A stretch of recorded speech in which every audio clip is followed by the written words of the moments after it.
I see wine books go wrong for the most part is that they're too long. They go into too many tangents that I don't think are very necessary. Wine does require a lot of context, and I understand why people do it. But then we end up getting so many books that are like mini encyclopedias. And for me, I'm like, that's not what we need. Like, we need a TikTok book that is about wine, that solves one problem and a very popular problem. So it was really like a lesson in restraint. Okay. Of limiting how much I talk about and why. I Am Consciously Curious, a podcast for those that are searching for meaning and fulfillment in their lives. My name is Victor Chan, and I'm on a mission to find out why people do what they do. I've interviewed white-collar to blue-collar, entrepreneurs to passion projects, and life is just too short to not produce meaningful work. Thanks for tuning in.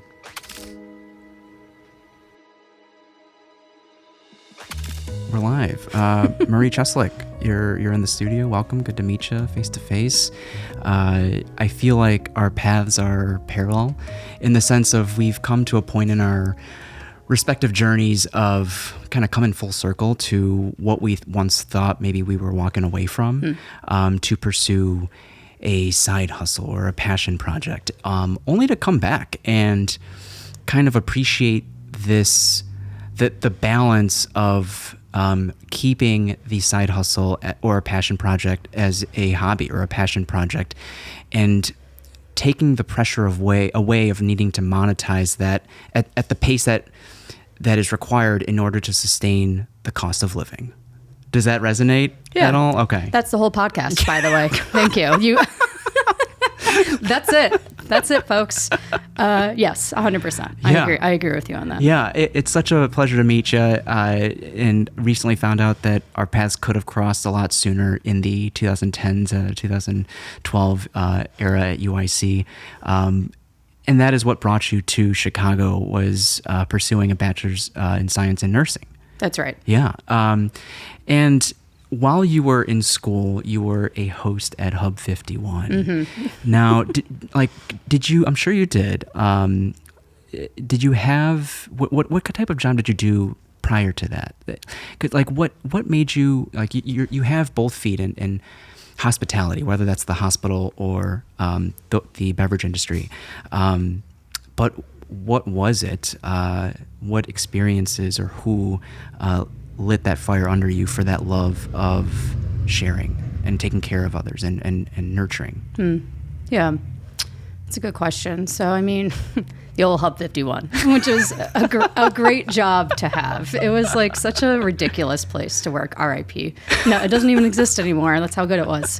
So, I mean, I've always liked people, and I've always thought people were incredibly interesting, and I loved hearing different people's point of views and their stories. And I guess maybe who started that? Probably Anthony Bourdain on my television when I was 13, just like a guy who was just deeply interested in people and really cared, and you could tell, and took the time to really understand the context in which people make their choices, which I think is super interesting too.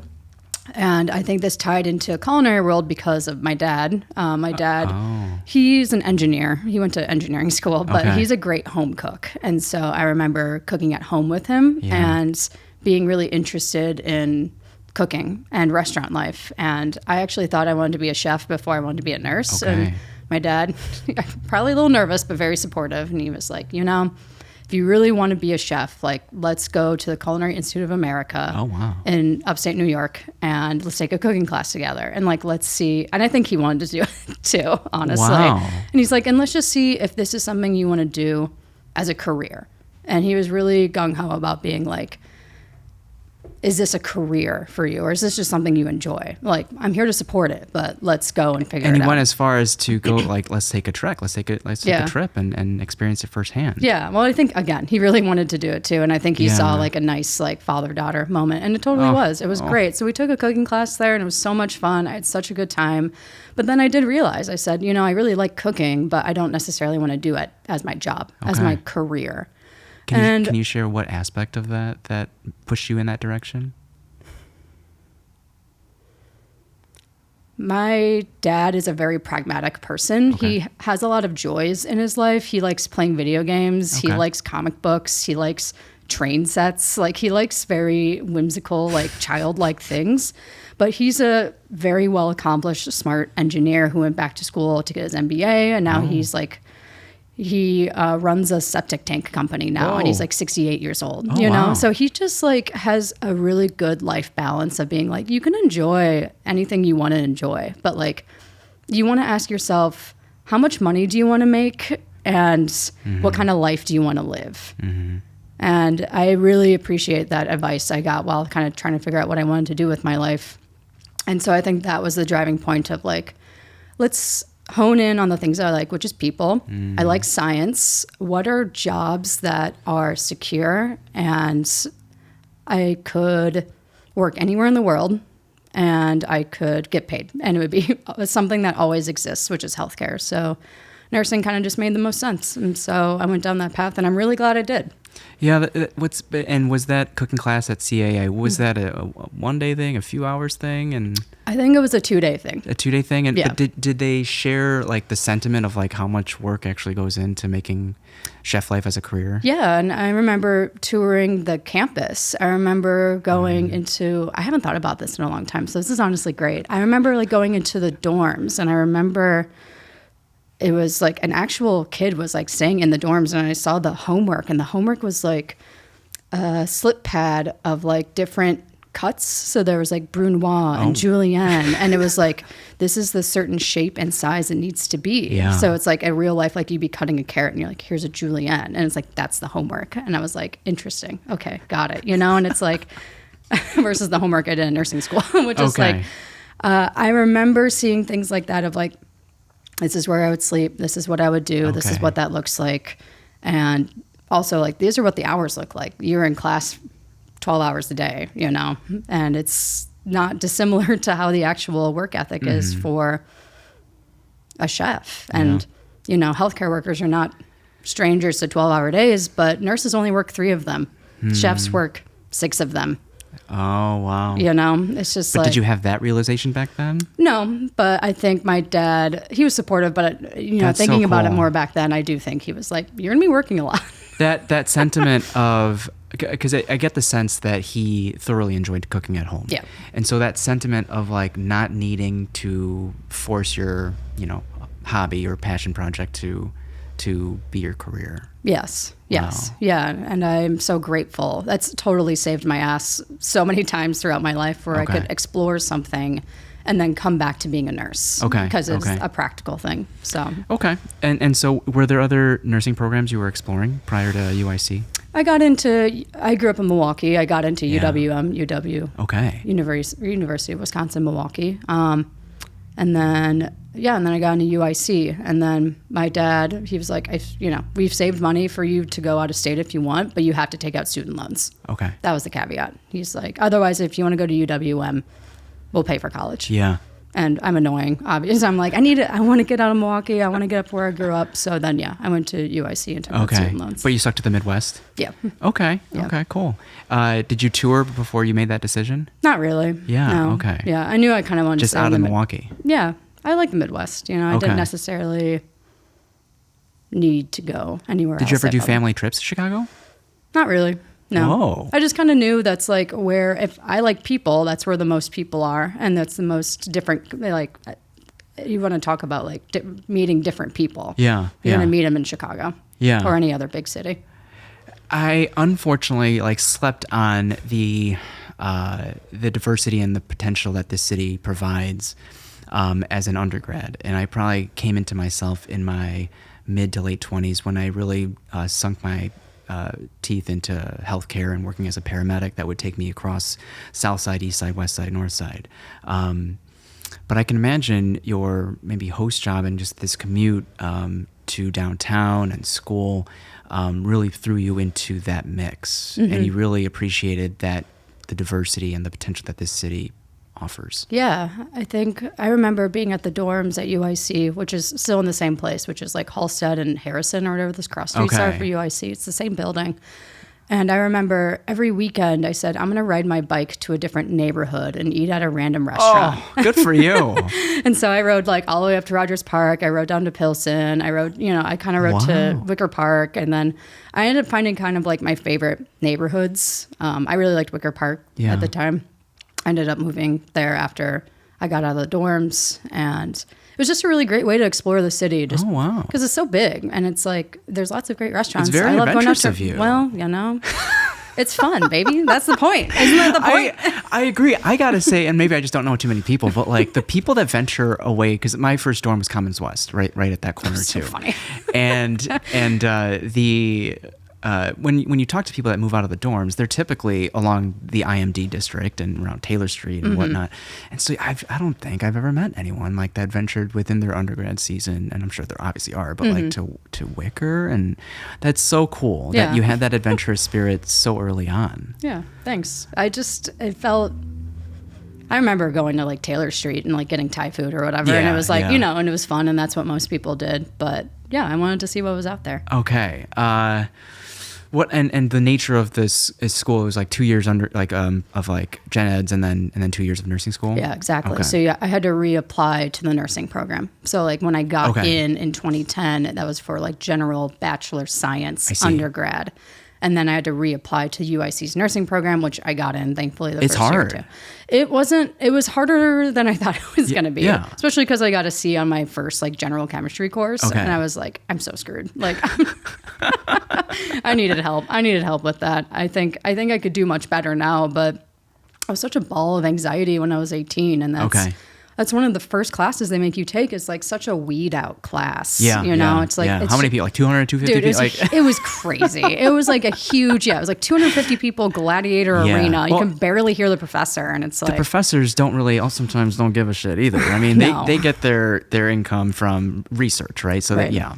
And you could feel that with this guy too. I couldn't remember this guy's name, but I was definitely struggling. I was happy to get a C in that moment until I had to reapply for the nursing program. And okay. Like, Did you land the host job before or after you started UIC? It was like it was near the last year I was in the nursing program. I was actually like, okay. So it was like near the time end. went through. Did you pick up a job between freshman and senior year then? I didn't work. Okay. Yeah, my parents helped me with that, and then the student loans. Okay. Were there any restaurants that were memorable or maybe you said Wicker was memorable, but like restaurants or experiences while biking to various neighborhoods? Yeah. I remember the first place, and I still go here, which is like the funniest part. And it was Wormhole Cafe. Oh, nice. In Wicker Park. Nice. I just remember the DeLorean in there, and I thought that was cool. Okay. And then I ended up meeting everyone there. And like everyone you know to this day, or what do you mean? Okay. I mean, people who still work there. I don't think anyone necessarily still works there, but I used to know like the owner. I used to know everyone. It was just a place that I was a student, so I was like studying all the time. So I definitely felt welcome in that respect, but also just people were friendly and people were nice and people wanted to hang out after work. And I kind of got a friend group out of there as well. Wow. Yeah, they were great. I can't say any restaurant experience in particular. I do remember going just to maybe it was Greek Isles I went to by myself, which is like kind of a crazy place to go alone because it's just a lot of food. Is that Greektown? I haven't been. Where's that? Yeah, it's on Halstead in Greektown. Okay. It's a place where you invite 12 people to sit at the same table and order saganaki and 20 different things. And it's just like a goofy, fun. The food is great. But I remember thinking that it was just so different from Milwaukee and like where I grew up and just the food I was eating there. So. Well, restaurants are just a vessel. It could have been a cafe, when you're a bottle shop, wherever. And so that feeling of belonging, have you had that before, the Wormhole? Of like knowing, like people know you know people, and that first moment of like knowing someone to a depth beyond the superficial depth, someone that you thought was out of reach or someone that you admired and maybe prior from a distance, and you're like, damn, I never thought I'd be on a name by name basis with this person. That feeling is part of hospitality's DNA. and I think is something I try to remind myself of, like, how do I help this person that I'm talking to feel like they're the only person in the world? Cute. I mean, I think that's why you do what you do. And, you know, you look me in the eye and we have conversation. Right. And I think it's just a bunch of little things culminating into one big thing. And that's hospitality. Yeah. Just noticing those little things. Yeah. Some people are also totally weirded out by extended eye contact. I agree. You know, you got to read like, people. Exactly. Well, you have to you have to tailor and be able to, you know, readjust as needed. But that's part of it too. So have you had that feeling that you had from Wormhole prior to that, or was that kind of the first? Maybe that was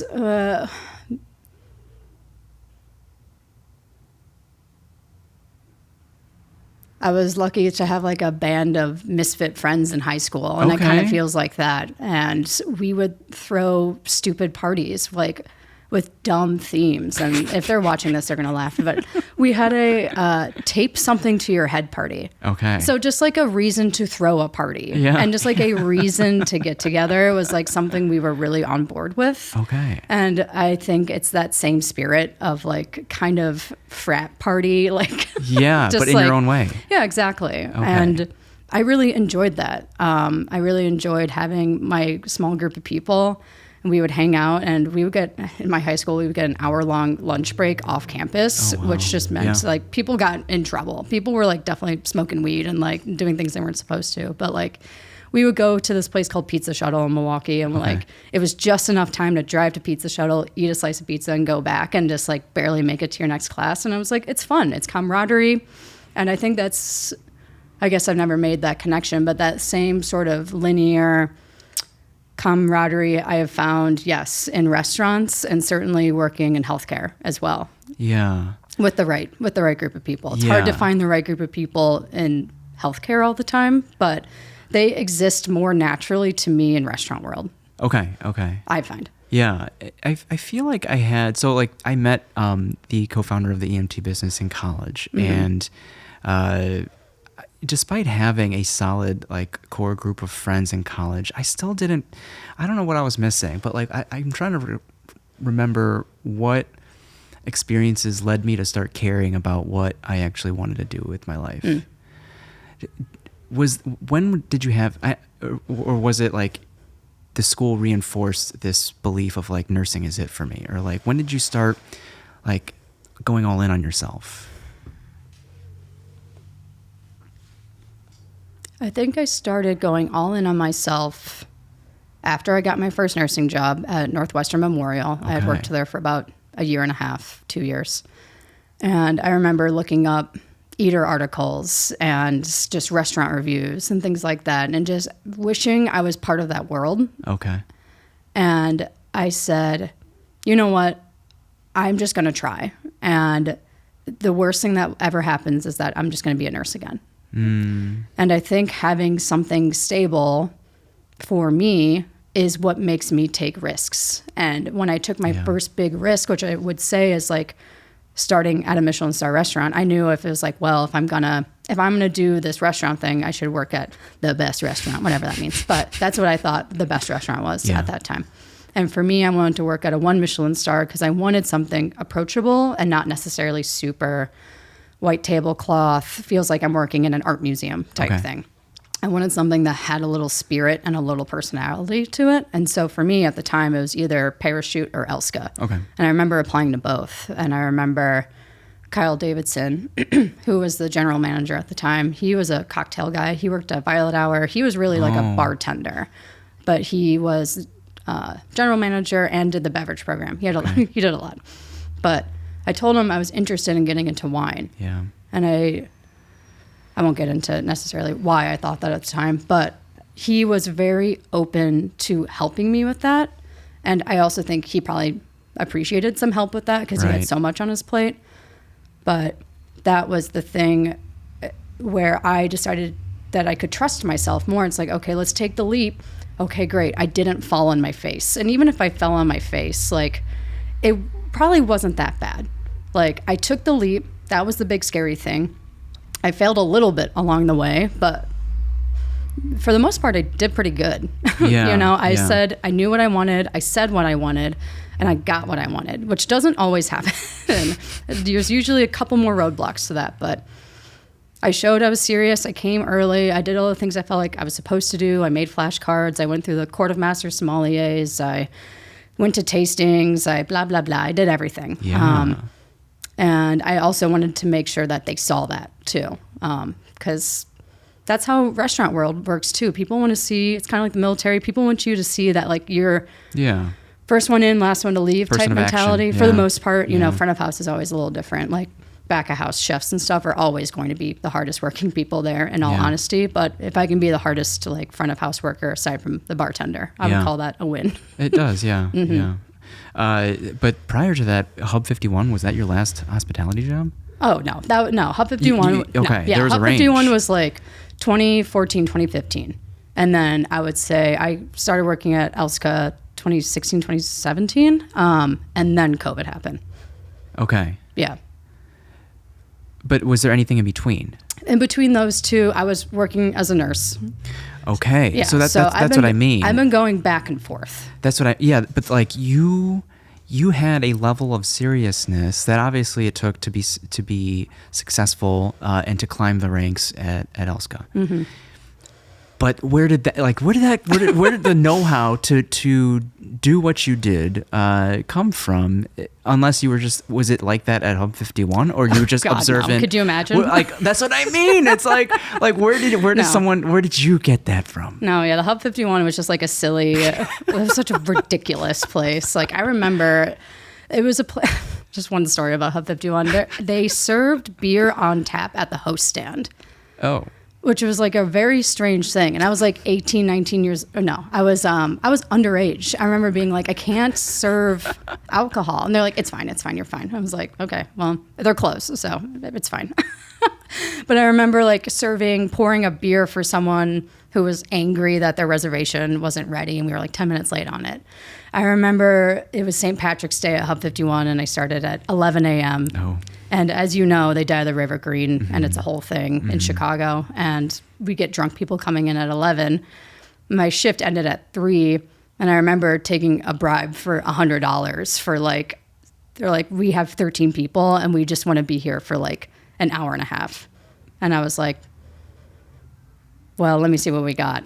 And then the guy offered me $100, and I was like, I would probably just not do it. I would probably just said yes, but he offered me $100, and I thought that'd be kind of cool. Okay.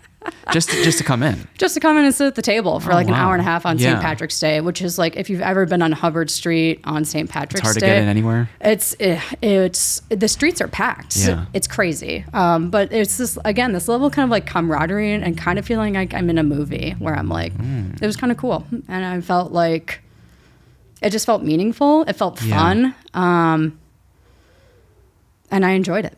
That's all. Yeah. And then where did the drive come from? Certainly not there. Why? I just thought, like, if I'm going to take a giant risk, like, I really got to haul ass. Like, I really got to prove to myself and to other people that, like, I left for a good reason. Yeah, and professionalism can be universal, right? Mm-hmm. It's not just restricted to one industry. So I wonder, maybe that you observed other true professionals maybe within the hospital as well. That's like really nice that you think that. I like Northwestern Memorial is a great institution. It's a great hospital, but I think people have to understand that like the night shift at most hospitals, you're lucky if the oldest person there is 40 years old. Like you're lucky, but it's probably run by 28-year-olds. Yeah. The 28-year-old with the 3 years of that experience is probably your best case scenario for the night shift, especially for the floor I was on, which was like not a particularly like sexy floor like the ICU or the emergency department. It was a step down floor. Okay. So it was people who are not sick enough for the ICU, but too sick for medical surgical. Okay. So they kind of fit in this in between. And at Northwestern, you get a lot of cool stuff because it's a trauma 1, meaning you kind of get the worst of the worst. So you get gunshot wounds. We would get double lung transplants. Yeah. We would get these things called LVADs, which is essentially for heart failure patients, it's a battery that exists outside of people's bodies and it literally just attaches to their body. It just whirs. And it's scary. It's scary, especially when you're a new grad and it's like, oh, this battery, if this battery stops, this person will die. There's no pulse. there's no pulse. Terrifying. Yes. So it was, you're lucky. I think they were professional. I think certainly like, it's just everyone's really young. So it just has this energy that kind of reminded me of a restaurant where it's just where it's like people are capable. People went to school for this. People passed exams to be here. But there's not always like an adult in the room. I agree. Feels like. I agree with that overnight sentiment as well. I almost did, 26. I want to say almost like 7 or 8 years at Northwestern. Okay. I was there. I was in anesthesia tech. Really? So I was in the OR. Oh, wow. Okay. That was supplementing my teaching gig at UIC at the time. Overall, I agree with that sentiment. But I guess going back to, going back to professionalism, it's like I don't think that dawned on me until later in life of just like how do you carry yourself if you're demanding or evoking mutual respect from other people? How do you display that you're serious about this? And that comes from somewhere. I think it comes, you say the word serious, and maybe that's the word for it. I feel like maybe it's more of a word of passionate and committed. And just because I'm a goofy goober about it sometimes and I don't take myself seriously at all about it, it doesn't diminish the amount of hard work or the amount of knowledge that it takes to do a job. I just have, maybe it's because of like hanging out with weirdos and degenerates my whole life, where it's like, these are like good people. Just not everyone necessarily in society would say that they are, or they are like, but I think professionalism is like displayed by your competence to do something. People see that you can put in an IV, or that you can run a code, or you can safely administer an IV drug. That is a level of competence that people need to have just to do the job. And then there is a level of confidence within that. Like, yes, we have to do basic life support training as nurses and ACLS, advanced cardiac life support, which in theory translates to when you're actually running a code, someone's having a code blue, someone's in cardiac arrest. But it's different to actually do it and be in the moment in that, actually be calm for that. Yeah. And that only comes with just doing it. Experience. Exactly. I think the experience, is just, that's the strongest aspect to professionalism, in my opinion. And willing to be an idiot, and willing to learn something, and willing to, I ask all questions all the time still. I just, I started working as a nurse again, and I ask questions all the time, and people go, well, you've worked as a nurse before. Yes. And it's like, yes, I totally have, but you can't know everything, especially in healthcare and in wine too. You can't know everything. That's crazy. And to think that you do, you're a liability as a nurse. If you meet a nurse who asks no questions, that's scary. That's scarier than the nurse who asks questions. And that's kind of a famous line in nursing. I'd say wine is the same thing. And wine people love to do this all the time, where it's just like tiny little details. Oh, you missed this. So it's actually 3 years in barrel, not 2. And I'm just like, oh my God, no, please, God, no. It's not that serious. And also, it doesn't matter, in my opinion. Yeah. But there's some wineries who disagree. That notion of how compelling a story can be, let's say when speaking about a bottle of wine, and honestly not knowing whether or not it was true is like crazy to me. It's like, tell me more, but like, I don't know if this is the truth or not. Yeah. Well, I mean, yes, there needs to be a level of trust, just like there's a level of trust with your nurse, right? Like, I think people can also fake the confidence. I think nurses especially are less likely to do that. I think Well, I remember there was that dark joke of like, making people feel at ease, but also joking, saying it's your first day type thing too. Right. Yes. Sometimes it is your first day, and sometimes it is your first time putting in an IV. So it's like, what do you say to that person in that moment? You can say something cute and quippy. But that also comes with time too. That experience to help make people feel comfortable. Yeah, I agree. Okay. I remember you saying that you didn't immediately pass the NCLEX. How did you feel going into your first attempt? Like, did you feel properly prepared for that exam? I did. I thought I did. Okay. And then that was really hard for me in that moment. Yeah. I remember feeling really discouraged. I always felt like I don't feel this way now, but I really felt back then that I was a bad test taker. Okay. And I don't want to call it like a self-fulfilling prophecy. I just think that I never really learned how to take a test. Okay. That was not a skill set I was particularly great at. I was never a particularly great student. I did okay. I got a lot of B's. I got an A every once in a while, and I got a C every once in a while. Yeah. Like, I was pretty... Very similar. Oh, yeah. Nice. I was pretty average as far as test taking goes. And I also think I had to make it up in other places. And maybe that's why I have this like confidence in other fields where it's like, well, if I have to write a paper, if I have to do a clinical thing, or like do a tactile like sign off where it's like, can you start an IV? Can you blah, blah, blah.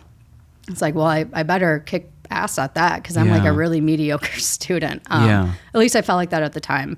I felt like if I had to go back to school now, I'd just be very different. Yeah. And I think I forced myself to go through it, and I'm really glad I did, but it was really painful. It was really bad. How many times was it? 4. 4, okay. Yeah. Okay. I passed it the 4th time, but it took 4 times. What's the limit? I don't think there is one. If it's not 4, then like for EMTs, it's 3. Okay. Before you have to take a refresher course. Yeah, for sure. So I guess, when did you realize that test taking can be a skill, though, or is a skill? Because I try to remind my students who say that it's like, no one's born being great at taking tests. This is a skill that you can develop, and we're here to help you develop that. Yeah, I think it's something I think about now because part of me is considering going back to school. So it's like as an educator now, right? It's just like, well, yeah, and that too. And so much of my wine education is not test based. That was purely in personal experience. I'm like, it makes me. But a lot of people love taking tests because that's just how we're conditioned as a society to prove that we know something. And I do think that's true now. I did not think that was true back then. Even like 3 years ago, I did not think that was true. But I do think testing should be a way to show off what you know. But I just never thought of it that way. For me, it's like, I have to get the answer right. It's like, well, duh. Yeah, of course you need to get the answer right. But like, what does that actually entail of you and your critical thinking? Which I think is like maybe not something people think about, especially people who are naturally good test takers. But for me, I had to think about, okay, this is the right answer. Why does this question lead to this answer? And maybe that sounds like weird woo-woo stuff, but I just always felt the pressure to get it right. And I think that blocked me from really understanding that like the question is being asked to prove that you understand what the information is. And I don't think it works for everyone. It didn't work for me for a long time. But again, if I think I had to take an exam now, I'd be much better. What's the book about teaching? What's the book about taking exams? Do you know what I'm talking about? Oh, no. Like study tips? Yeah, no, it's like, it's going to come to me later. But well, what did you do differently between the attempts? It was just brute force, dude. And after every attempt, did they share like what went right and wrong? I would say... Because they don't on the EMT one. No, they don't. But I reached the maximum amount of questions every time. Okay. So a little... Just if people don't know how the NCLEX works, it's essentially can be as short as 75 questions. That's very similar, actually. Is it? Yeah. Okay. It's an adaptive test. Exactly. So as short as 75 or as long as 250. I think they changed it. I think it's a little shorter now. I think it's 175. But when I took it, it was up to 250 questions. And the more questions you get right, the more you are sort of into like this pass category. Yeah. And then every question you get wrong, you kind of get dinged down to like the passing line or the failing line. Yeah. So depending, say you get 20 questions right in a row, you're probably in this like nice passing area.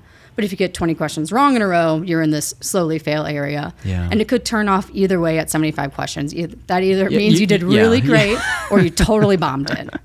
And then so what happened with me every time is if I'm taking the full amount of questions every time, I am like getting 1 question right, 2 questions wrong, 5 questions right, 3 questions wrong. And I just kind of was like riding the line of pass and fail the whole time. And then every single time I took the maximum amount and then I passed finally on the last one. So it was just like, and I just muscled it. I was miserable, but I just was like, I don't really know what else to do. Because I was going to ask, like, if you were that miserable, would another option just have manifested from that? Dude, I don't know. I just like, there was something about like, I put so much time and energy and, my parents put time and energy and money into it. And now I have student loans because of it. And I can't just like, and I'm so close. Like, what if I just like didn't do it? That'd be so lame. That'd be so lame of me if I didn't actually just pass the stupid fucking exam. That's how I felt. I'm just like, this is so silly. Just like, we just have to muscle through it. Okay. So that was more my thought process. Good. Okay. Yeah. And was that right? I don't know. But I mean, look where you're at now. I mean, you're still in it, right? So it's like, it is the path. Totally. Yeah. I think so. So then, did you go to Northwestern immediately after that? Yeah. Yeah. Yeah. That was my new grad gig. And were you on that floor since then? Like, were you on that one floor? Yeah, I was on that one floor for like 2.5 years. Okay. And then I worked in restaurants. I worked at Elska. Okay. Mm-hmm. Tell me, I guess, more about your...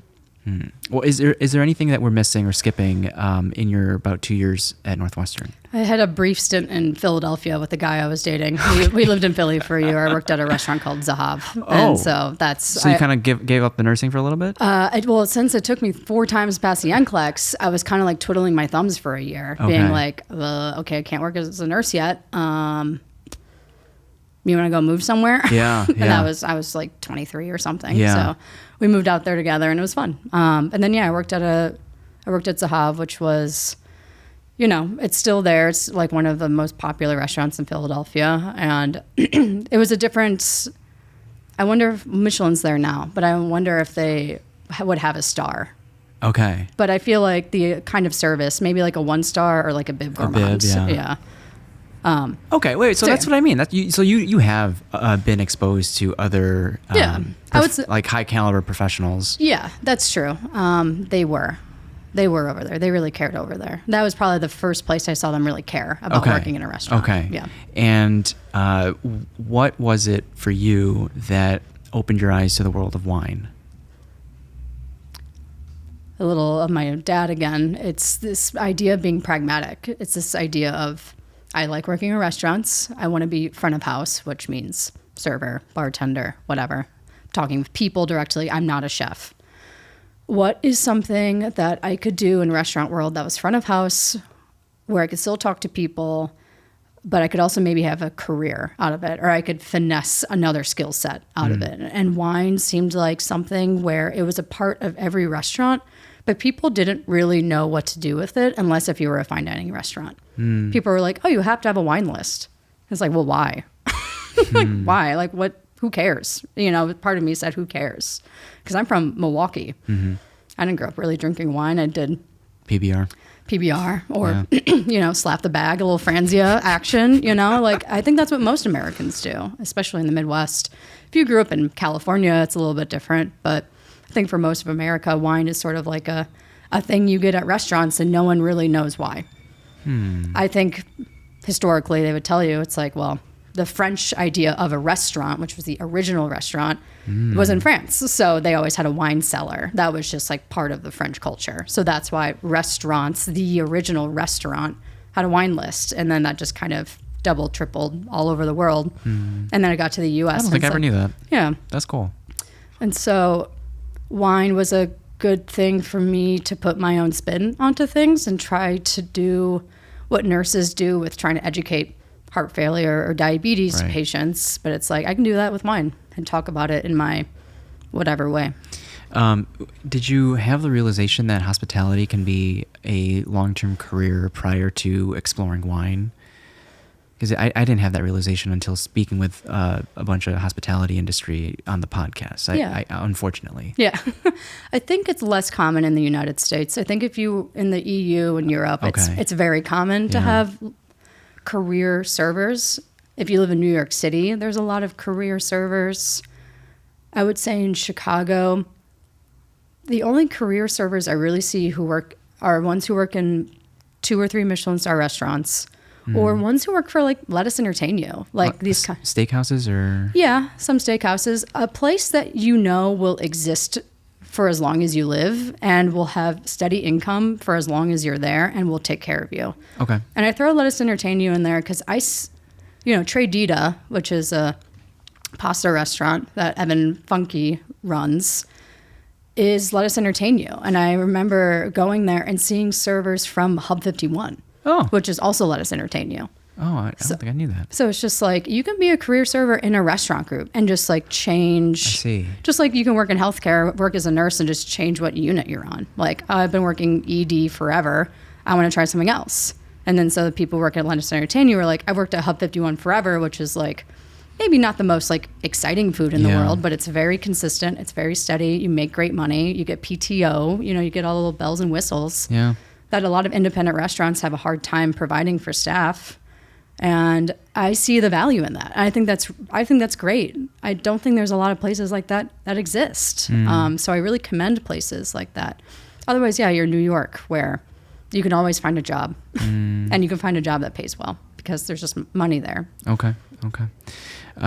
So then when you started committing to the process of learning about wine, were there books or resources, or did you go straight to the Court of Psalms straight after? I did a little bit of all. I approached it from all ways. Yeah. So definitely books. I bought The Wine Bible by Karen McNeil. I bought What to Eat with What to Drink. I bought kind of the books that you're supposed to buy. Okay.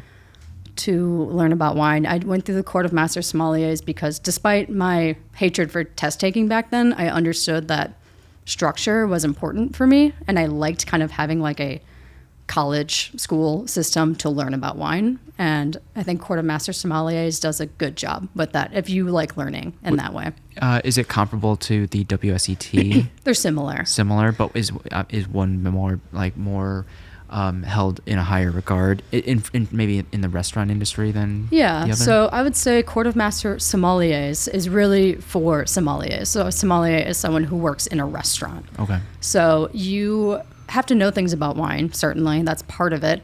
But there's also a mock service aspect to the Court of Master Sommeliers that the WSET does not do because it's training restaurant sommeliers. So I remember taking the certified exam and you walk into it's in a restaurant, and it was in Milwaukee, out of all places. It was at a Bartolotta restaurant, which is like our local chain, right along the lakefront. And you would walk in, and it was a master sommelier at each table, and you would serve the master sommelier. And so there was a wine list, there was a theme, there was a pre-shift meeting for this like mock service, which is kind of cool. It's like, you are a French restaurant that does a wine flight every Wednesday called Wine Wednesday. This is what's in the flight this evening. And you're like taking notes for this mock service as part of this exam. It was really cool. And a master sommelier will be sitting at the table and they'll go, out of these sparkling wines, which one is, what would they say? Which one from California would you recommend and why? Okay. Wow. And I was like, okay. So you like are looking at the list like over their shoulder, like looking in a real time and having an answer for them. And they go, okay, we'll do a bottle of that. And you go, okay. So there's always a sparkling aspect to this test. So there's a correct way to open a bottle of sparkling wine. Is there? Yes. Yes. It's classic, If they ever do a bear version for wine, this would definitely be in it. And it's like, pressure's on, baby. Okay. But essentially, you just have to open it as quiet as possible. Oh, I definitely heard that from champagne, but that applies to all sparkling wines, whether it's Prosecco or a sparkling from California or whatever. Yeah. And as you are opening this bottle of wine, you're table side, by the way. So, pretend, I'm sommelier and you are master sommelier, and I'm like opening it quietly for you. And you're grilling me with questions as I'm trying to open it. Oh, wow. So I remember he said, 3 name IPAs from the U.S. He asked you to name 3 IPAs? Yeah. So beers on top of the... Yeah. Oh. What? Is that part of it? Yeah. It's just, how can you handle things under pressure? Oh, okay. When you're in a restaurant, people totally do that. They do, okay. They sure do. It's just like, sometimes they will quiz you to like, really, do you really know your shit type thing? But people are also just like chatty and like want to talk with you while you're, so how long have you worked here? It's like, it can be like really small talky, but there is a moment where you are tableside and you're trying to open a bottle of wine and you could just sit there all silently together, which certainly happens, but people generally want to fill in the silence with something. Yeah. So it's, I thought, like pretty true to reality. That makes sense. Yeah. So it was challenging, but not out of the realm, which I appreciated. There were things where it was like, it never felt too ridiculous in my head. Yeah. At least at that level. You could go to a higher level and like you would get some like crazy questions that probably no one would ever ask. But for the certified level, which is level 2 out of 4. Okay. And that's kind of the one that like most people want you to have if you were to work in a nice restaurant. Yeah. Gotcha. A quick like side tangent, like how have you developed an ability to elevate small talk? Unless you've always been great at it. Elevate? What do you mean by elevate? Well, to go beyond, the weather and things like that, but without, you don't have the bandwidth to go duty, but like to make it meaningful enough to where they're gonna leave an impression. Mm-hmm. Like, this is someone I would love talking to at length. I think most people, it's just like going to a dinner party and meeting a bunch of people you don't know. You have to care. Okay. You have to care about making a connection with someone. Okay. You have to really want and feel good and satisfied to make a connection. Like you and I being at UIC at the same time. Mm-hmm. I'd have to dig a little bit. Oh, how long you been in Chicago? Oh, where'd you go to school? Oh, you went to UIC. I went to, and you have to actually feel a genuine puzzle piece together when that happens. And I don't think a lot of people do. I think there's a lot of reasons people work in restaurants, but I work in restaurants because I like making those little connections. I just think it's nice. It's nice to make small talk. Some people hate it, and I understand, but I am a person who really enjoys it because I think that we are all so more similar than we realize. And I think that's an endearing human quality. And I like celebrating that. I 100% agree with you. And I want to do I not hate small talk as much as I thought I did? Like, I don't know. But then I'm also realizing that you have this vessel of wine and food, that we all share, we're all sharing right now. So there's some common thread at the moment, without it being too small talky, I guess. Mm-hmm. It's nice to have something to focus on. Yeah. That's why people play tabletop games together too. It's like, it's just nice to like have an activity in my head. It's like the activity is dinner or the activity is wine. It's not just the bare bones of like, oh, we're at a dinner work party and we're drinking and we're chatting. It's like, I'm good at that too, but I do think it's nice if people have a hard time with small talk, it's nice to have something to focus on. Exactly. To take the pressure off. Yeah. Exactly. Okay. And I think wine's a good way to do that. Yeah. People can talk about if they've ever traveled there or if they've had a wine like it before or if they've never had a wine like it before. And I think it's nice for people. Cool. I've also heard you say that you might not necessarily retake level 2 if you had to do it all over again. Is that still true? Is it evil is extreme? Like, is it a necessary thing that you had to have done?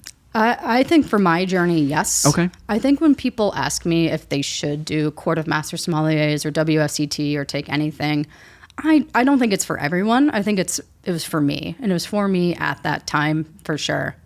I would do the exact same over again. Yeah. I don't recommend the Court of Master Sommeliers for people who aren't working in a restaurant. I would just tell them to take WSET, which I think does a great job with the knowledge base and especially the basics. I think they do a great job. So if you're just someone who likes going to restaurants or a self-proclaimed foodie who wants to get into wine, I think and you want some structure, I think that's a nice way to go. Yeah, I've been watching more of your videos recently, Andre Max, and like you guys do a great job at dispelling the pressure and fear of being tasked with ordering a bottle or a glass, but with your upcoming book, we'll dive into that eventually. But like dispelling that through just labels as well. Yeah. So what my wife and I were wanting to get into at least level 1 of WSET eventually. I think they're at like Binny's from time to time. So we're looking into that. Yeah, I think it's a good avenue for people who want structure. I mean, but there's a lot of great free resources as well. Like Andre Hustomac does do a great job on the Bon Appetit website. But I do think that to really learn something, it's helpful to have some... I agree. Yeah, some backbone to it. Not just like, oh, I watched 5 videos and now I know. And it's like, do you? Yeah. I don't know. I watch things all the time and I was like, that was interesting. But then I forget about it the next day. I guess what was it helpful? Like, did you focus on specific regions or types of wines in groups at a time, and was that more helpful, or kind of just like seeing what sticks? Yeah. So I mean, for me, going through the court, they divide it by country, and they start with France because it's kind of. They're not the first people to make wine, but they are certainly the first people to like market it globally and make it relevant as a global consumer good. So they get a lot of credit for that. And so people usually like to start there. So you start in France and you go, okay, France is a place in Europe. Europe is a particular style of wine called the Old World. And these are things I talk about in the book too. Yeah. And France is a cooler climate than, let's say, Spain. And even if you just look on a map, you're like, oh, yeah, because Spain is closer to the equator. It's like, okay, you start thinking about wine as a agricultural product. And it's very responsive to the climate. And you start to think about things where it's like, okay, why don't pineapples grow in Chicago? Well, it's too cold here. Okay, well, grapes are the same thing. Grapes can grow a lot of places, but it will change how the wine will taste because wine is grapes and grapes are plants. Plants are affected by the climate and the environment. So I think those are interesting steps to take for learning about wine. And I think it's helped me just appreciate everything. Like it makes me, just like being a nurse made me appreciate living my life. It's like, there's so much that goes into a singular thing, and maybe people find that annoying or, No, like what do you mean? Like so much that goes into achieving a level of mastery, or just like even a product, even just like a bottle of wine on a table feels like a miracle. but that's only because you've went down that depth. Like you've gone that deep. Yeah, and I enjoy food, and I've always enjoyed restaurants. I've enjoyed cooking, and it's just another deeper way to enjoy that. And the thing with wine too, and that people I think like my videos, is this factor of smell to it. And I have just I've always kind of known this, and my dad has said this to me too, where it's just like, I can really pick up a lot in a wine that a lot of people can't. And for me, I tie a lot of the smells to memories. And I talk about this in the intro of the book too, where your sense of smell, the olfactory, imagine a brain if you can, but like your sense of smell and the part of brain that like interprets the limbic, it's right next to the limbic system. And there's a lot of studies that show that relative closeness in the brain means a stronger connection. So the limbic system is responsible for emotions and memories. And I think that's a really beautiful thing, because I do smell things, and not just things like cherries, but I smell things like a rainy day, a cold Lake Michigan morning where there's like a crispness, but there's also like a dirtiness from like a semi-melted snow. It smells like a gray day, or can smell like a sunny day. And like, those are memories I really tap into that I think Yeah. are so powerful. Yeah, it's such a flip of the switch when you are recalling memories and not just fruits or flowers. It's so cool to hear you when you're doing your blind tastings doing that. It's personal. And I hope it's eye-opening to other people to start utilizing their memory recall to help appreciate or describe what they're smelling and tasting. And I think it's possible for everyone. I think people see my content and they're like, wow, you're really talented, or like you just have like a knack for this. And it's like, maybe, but I also think I just tasted and smelled so many things and made the connection without feeling like embarrassed or making it feel like that it didn't make any sense. Yeah, you had this exercise in the book to to smell everything. Just smell. Or do the blind jelly belly jelly bean. Yes, I think people don't know what they're smelling Yeah. all the time. Like even this like water bottle, it's like, what does an empty water bottle smell like versus a full water bottle? They smell different, guys. You think I'm crazy. This is the part of the podcast where we get crazy. But this smells like plastic. Yeah. This smells like a plastic water bottle. But if I were to open, like, this one has water in it. So it's going to just smell Like water? maybe, but what does water smell like? But you're also hitting notes that are probably familiar to other people. Probably. Like, like wet grass after a rainy day. Like, it's not everyone's go-to when they're describing a glass of wine, but when someone else says it, you're like, oh my gosh, yeah. Yes, and I think that's the start of it. If someone says a tasting note to you and then you can go, oh yeah, I do smell that, then I believe there's hope for you. I believe that you can do this too.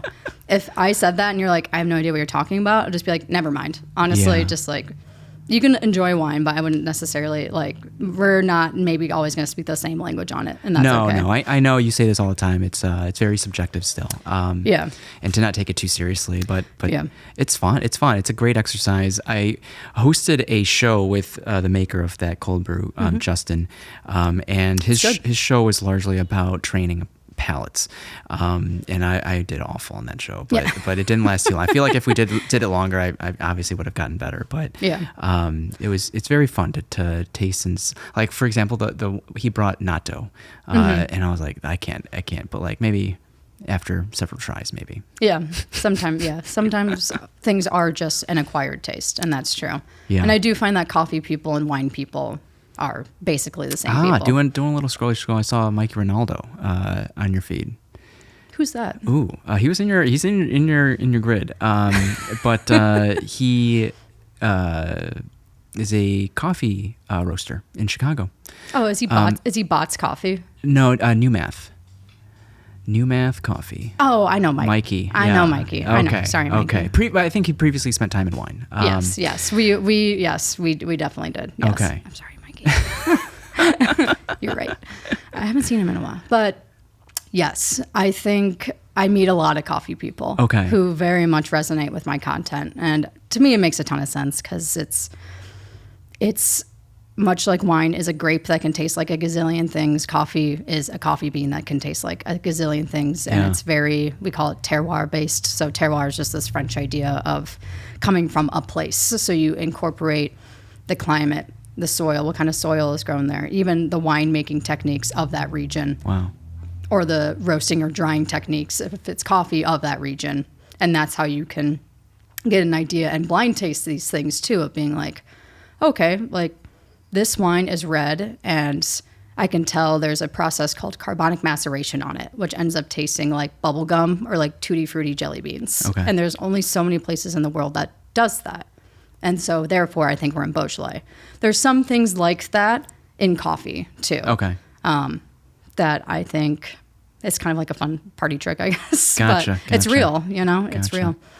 Tell me about kind of the first set of opportunities you were given at Elska to pivot from server to more beverages or wine. Yeah, that's a good question. Was it around the time Kyle left? Kyle left after I became the assistant wine director. So you've essentially. been. I kind of understood what the job entailed and what it looked like.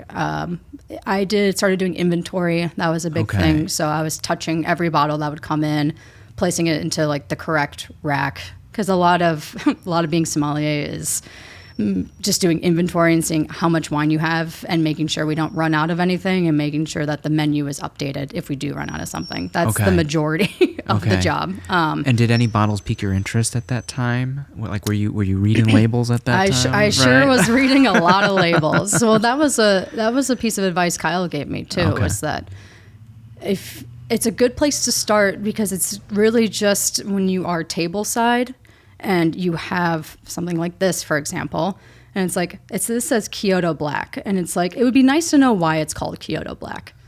It would be nice to know why there's like a little guy.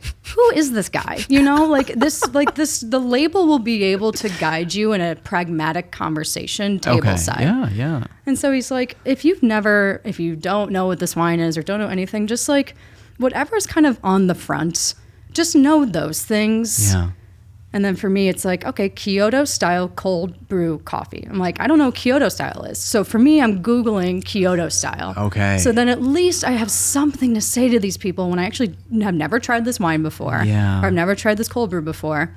And I can give them something to make me seem competent. And when are the opportunities provided to start tasting some of this wine? Like, you just ask. Oh, you really? ask. Oh. Yeah. So sometimes reps will come in. So wine importers or distributors try to sell restaurants wine all the time. Yeah. That's their job, is to sell wine to people. And so there's just a lot of tastings that happen. Okay. They usually happen way before service starts. So if a server is supposed to go in, I think we're supposed to go in at 3:30 or 4 o'clock. But I would probably be in there at like 1 o'clock or noon, just depending on like, because you imagine like the sales gig is a 9-to-5 job. And like the salespeople know you don't want to show up too close to service because there's just too much stuff going on and it's too busy. So you just have to get there early. Did anyone tell you to do that? Or that was on your own volition to like, I want to catch certain people, so I'm going to come in at a certain time? Yeah. And I think Kyle was helpful, being like, we've got Jim coming in.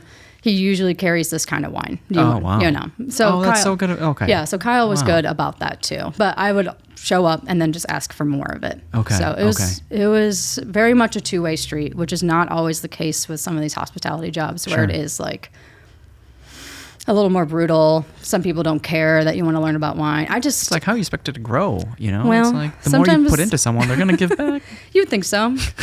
But that requires someone who cares or has the time to care. And Kyle didn't really have the time to care, but he made the time. Wow. Because he's a good guy. Kyle, if you're watching this, thank you. Yeah, so I got, I guess, lucky in that aspect where I reached out and someone reached back out to me. Okay. I think I would have, been fine without it and would have tried just as hard without it. But I think it made me propel up faster. Yeah.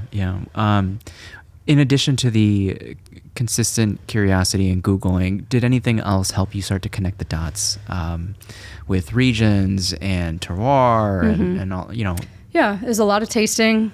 It was a lot of note cards. It was a lot of reading labels. Those are the three big things that really tied it all together. And while you were were you surprised by the time you were promoted to director, or was this something that you're like, it's my time, or like?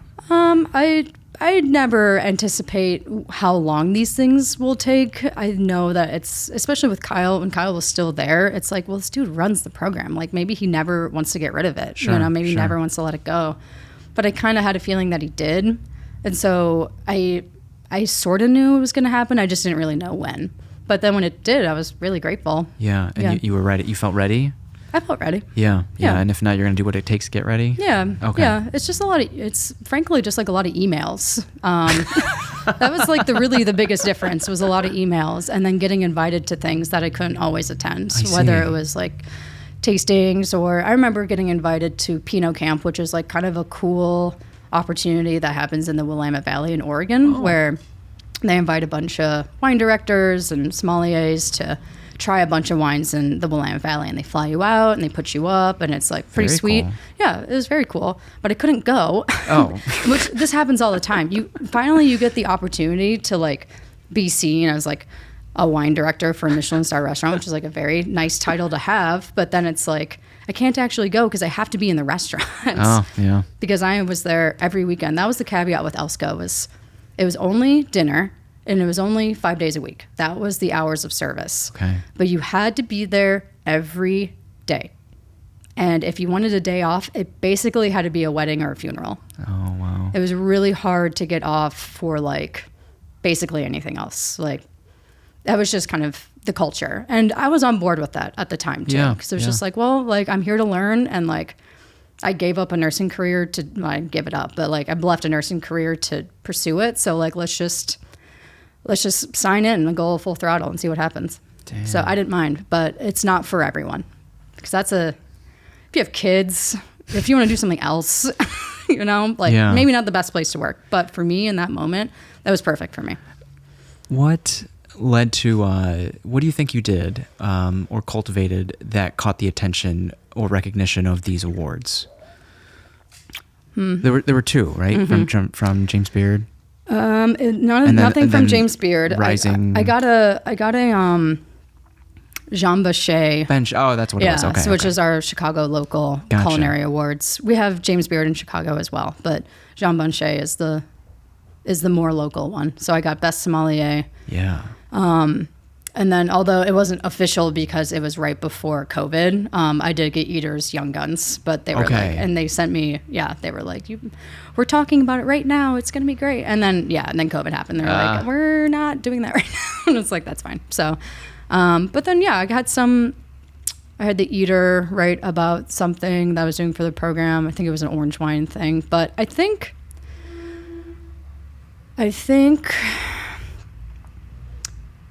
it's already a restaurant that has a great program. Kyle did a great job with it. It's a small list that changes all the time. Okay. And Scandinavian food does not have an inherent wine pairing. There's a saying in wine world, if it grows together, it goes together. Okay. So that's why in Italian restaurants, you'll have Italian wines. In Spanish restaurants, you'll have Spanish wines, and French restaurants, blah, blah, blah. But for Scandinavian food, it's like, there's nothing like inherently wine. They grow wine there certainly, but like not something we see on a global scale and not anything I'd ever learned. So you kind of have some free reign about like what direction you can go with that, which I think was really fun. And for me, I ended up just doing Cooler Climate because that was wines I really like to drink. And I was like, well, if they were to grow grapes or grapes that we could try in the US, like it would probably taste like a German wine or an Austrian wine or even like a wine from Michigan. And I remember Wincroft Winery right outside of Holland, Michigan. James Lester, he's like one of the few people in Michigan who are growing Pinot Noir in a style that they would in France. And he just is really thoughtful, but down to earth, and makes really beautiful wine. So he makes Pinot Noir and he makes Riesling in this like really beautiful style that I think is unique to Michigan and really shows off like the potential that Michigan has. So like those are the things I find exciting, where it's like, I grew up around here. I didn't drink wine, but there is world-class wine coming out of Michigan right now. And that's the stuff that was exciting to me. And maybe that was part of it too. I never really know when I get nominated. They're just like, good job. I'm like, cool, thanks. So with the Eater Award, like, was that because of like how, like being a young Somm or being a Somm for a short amount of time? I mean, the Eater thing wasn't even like an award. It was just like an article. But I would say like for Jean Bachet, you know, I also think like, in all honesty, you get on people's radar because you work for a Michelin star restaurant, and Dave and Anna Posey were also awarded Jean Bachet's. It was the same year. Yeah. So I think they just know that a restaurant is pumping out good talent and will also be like, oh, okay, like if they have great chefs, like let's like focus more on this too. And then they can decide if that's something they want to do or not. Yeah. So, is there any part of you that wanted to try another restaurant at the time? I know COVID was kind of coming up on us. Yeah. I mean, COVID happened. Yeah. I went back to work as a nurse, obviously, because I needed a job. And then I didn't really feel compelled to work in restaurants again up until like the past year. And then I did. I worked at Lula for like a couple months. Okay. Yeah. Because I was just like, I think I miss part of this. And then I went and I said, I actually don't think I miss a part of this. And Lula Cafe is a great restaurant. It's a great place. And I could walk to work. And it's incredibly enjoyable, and the wine list is fun. And I was just a server there, and that was fine by me. I was really happy for that short amount of time, but I was like, I think nursing has a place because, I mean, it's just like a really steady job. It is. Where you clock in, you clock out, you make good money for what it is. Yeah. And then you can just go home and you don't have to think about it. And I'm like, that's great. I love that. Yeah. Yeah. I can't work anymore after my 12-hour shift, even if I wanted to. You know? It's like the patients are at the hospital, dude. You can't do any more work. It's over. Yeah, yeah. As opposed to like working within wine in particular, it's like you could always send an email, or even doing things with Slik. It's like there, you could always email someone. You could always make another video. You could always do something else. So then you did you ever consider like the sales or importing side? I did. It's just not my steez. Sure. God bless all those sales and marketing people, but it's hard. And if I'm going to do that, I'm going to do that through Slik, where I can take the most risk and maybe get the most benefit with it. Right. There's a lot of importers I admire, and that would be kind of cool to work for. But I think for me, I'm much happier having my stable healthcare job. Yeah. And then playing with the hospitality and the wine stuff. Okay. Well, when I'm sure you kept in touch with all your other hospitality friends as the pandemic was, as we were deep in the pandemic, and not everyone had that option of going back to a stable job, and so a lot of passion projects were born out of the yours included, the pandemic. And you wrote this in your book, but were you scared going back, and despite the stability of it, what was your initial sentiment? Scared going back to nursing? Yeah, I was. I certainly like the state of the pandemic and like going into the oven of, no pun intended, of how, the scariest part of the pandemic, of being in the scariest place in that moment. I think about the nurses I met who actually worked in the 80s during like the HIV epidemic. Oh. And how much I admired them for helping during something that people didn't really understand. People didn't know how HIV was transmitted. They didn't know how the prognosis really looked or any sort of treatment for these patients. But I really admired people wanting to help in those moments. And if I felt like I could do that, that was a powerful thing. So that was a huge reason why I went back and maybe wasn't so scared of it. Just being like, this has happened in history and it'll happen again. And I have a lot of support. My wife is incredibly supportive. I have a nice, stable home to go to. And if I had a really shitty day, at least I could sleep it off for a day or two and be depressed for a day or two. And then hopefully get back into it, which is ended up what happening. I had hard days, but I have a great support system. Yeah. I've got a great family. I've got great friends. So I have probably more resources than other people do. So I felt confident with that too. Okay, cool.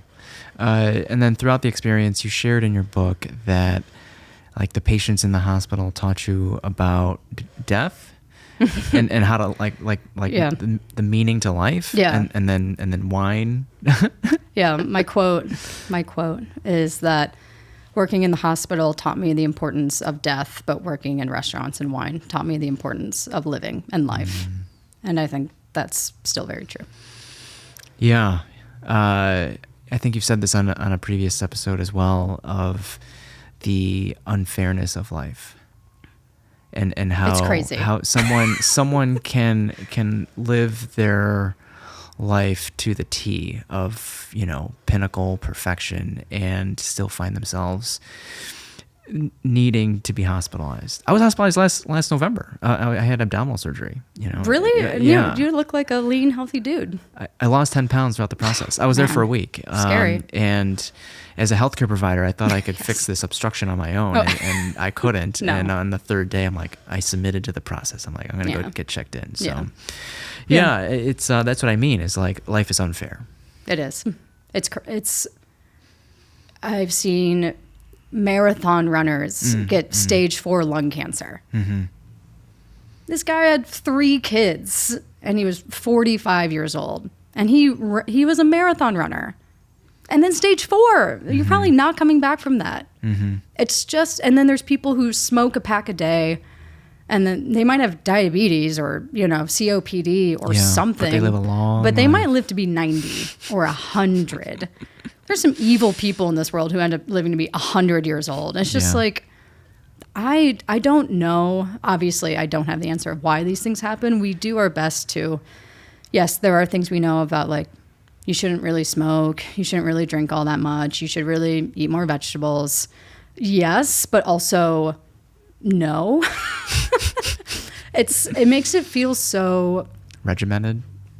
Yes, but I think really just the randomness of life. It's like, okay, well, if that can happen to me, then I should just do whatever I want to do. And if I want to live many lives and try many things, like work in a hospital or work in a restaurant or write a book or move wherever, I just should. Yeah.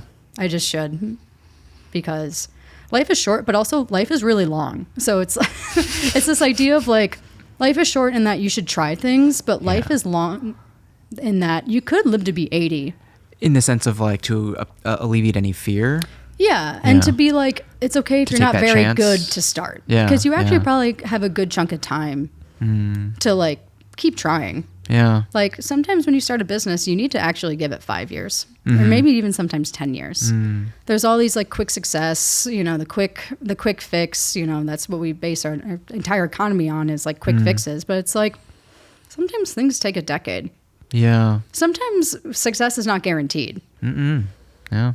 Which are things which only reinforces my fact of like, just have the job. Just have the stable job, and if something takes a decade, then it won't feel so miserable, because you're just like, well, I have PTO, and well, I have all this, I have money saved up, and I have a 401k, and like, I have these like stable things. It in allows my you life. to live. Yeah. Yeah, and it also makes you not so like desperate. No. Yeah. People can smell that desperation when people like. Oh yeah. I think so, I just think so, when it's like you're doing your own thing, you're a freelancer, you're starting your own business, and like you need a client to come through. Yeah. They know, but there's just this game we play of like, if you need it, I don't want to give it to you, but if you don't need it, I kind of want to give it to you. Like, it's kind of like a cool kid. Why though? Yeah, I know. But it's true. I just think people can smell that a mile away, and they want to feel like you owe them something, or like that if that they did you a favor, or I don't know. I know. I have experienced that, and I tried, which I think we have another mutual friend, because I saw her on your grid as well. But like, she's shot weddings with me, Faith Decker. Yeah. Cute. And Faith is great. It's the sweetest. But after doing it for a couple of years, realizing I might not want to do it full time. Yeah. Well, that can be a painful realization too, because you like put so much into it. Yeah, but then being grateful for a stable backup. Yeah, I think it's good. I think more people who want to take big risks should do it. Yeah, nursing has saved my ass 3 times in my life. Yeah, wow. Like 3 big times, COVID being one of them. And even now, where it's like, the things with Slik were. The things that were going well, but the things that like day to day I needed to pay the bills, that was way more sporadic. And when the money was good, it was really good. But then sometimes you make $0 a month. And you can't live like that. Or I can't live like that. Yeah. Maybe some people can, but... Was when you started Slik, did you always have I didn't get to poke around too much, but like the online school component to it? Yeah, so I mean... Slik made its money through like private events mostly, especially to start. It was private events.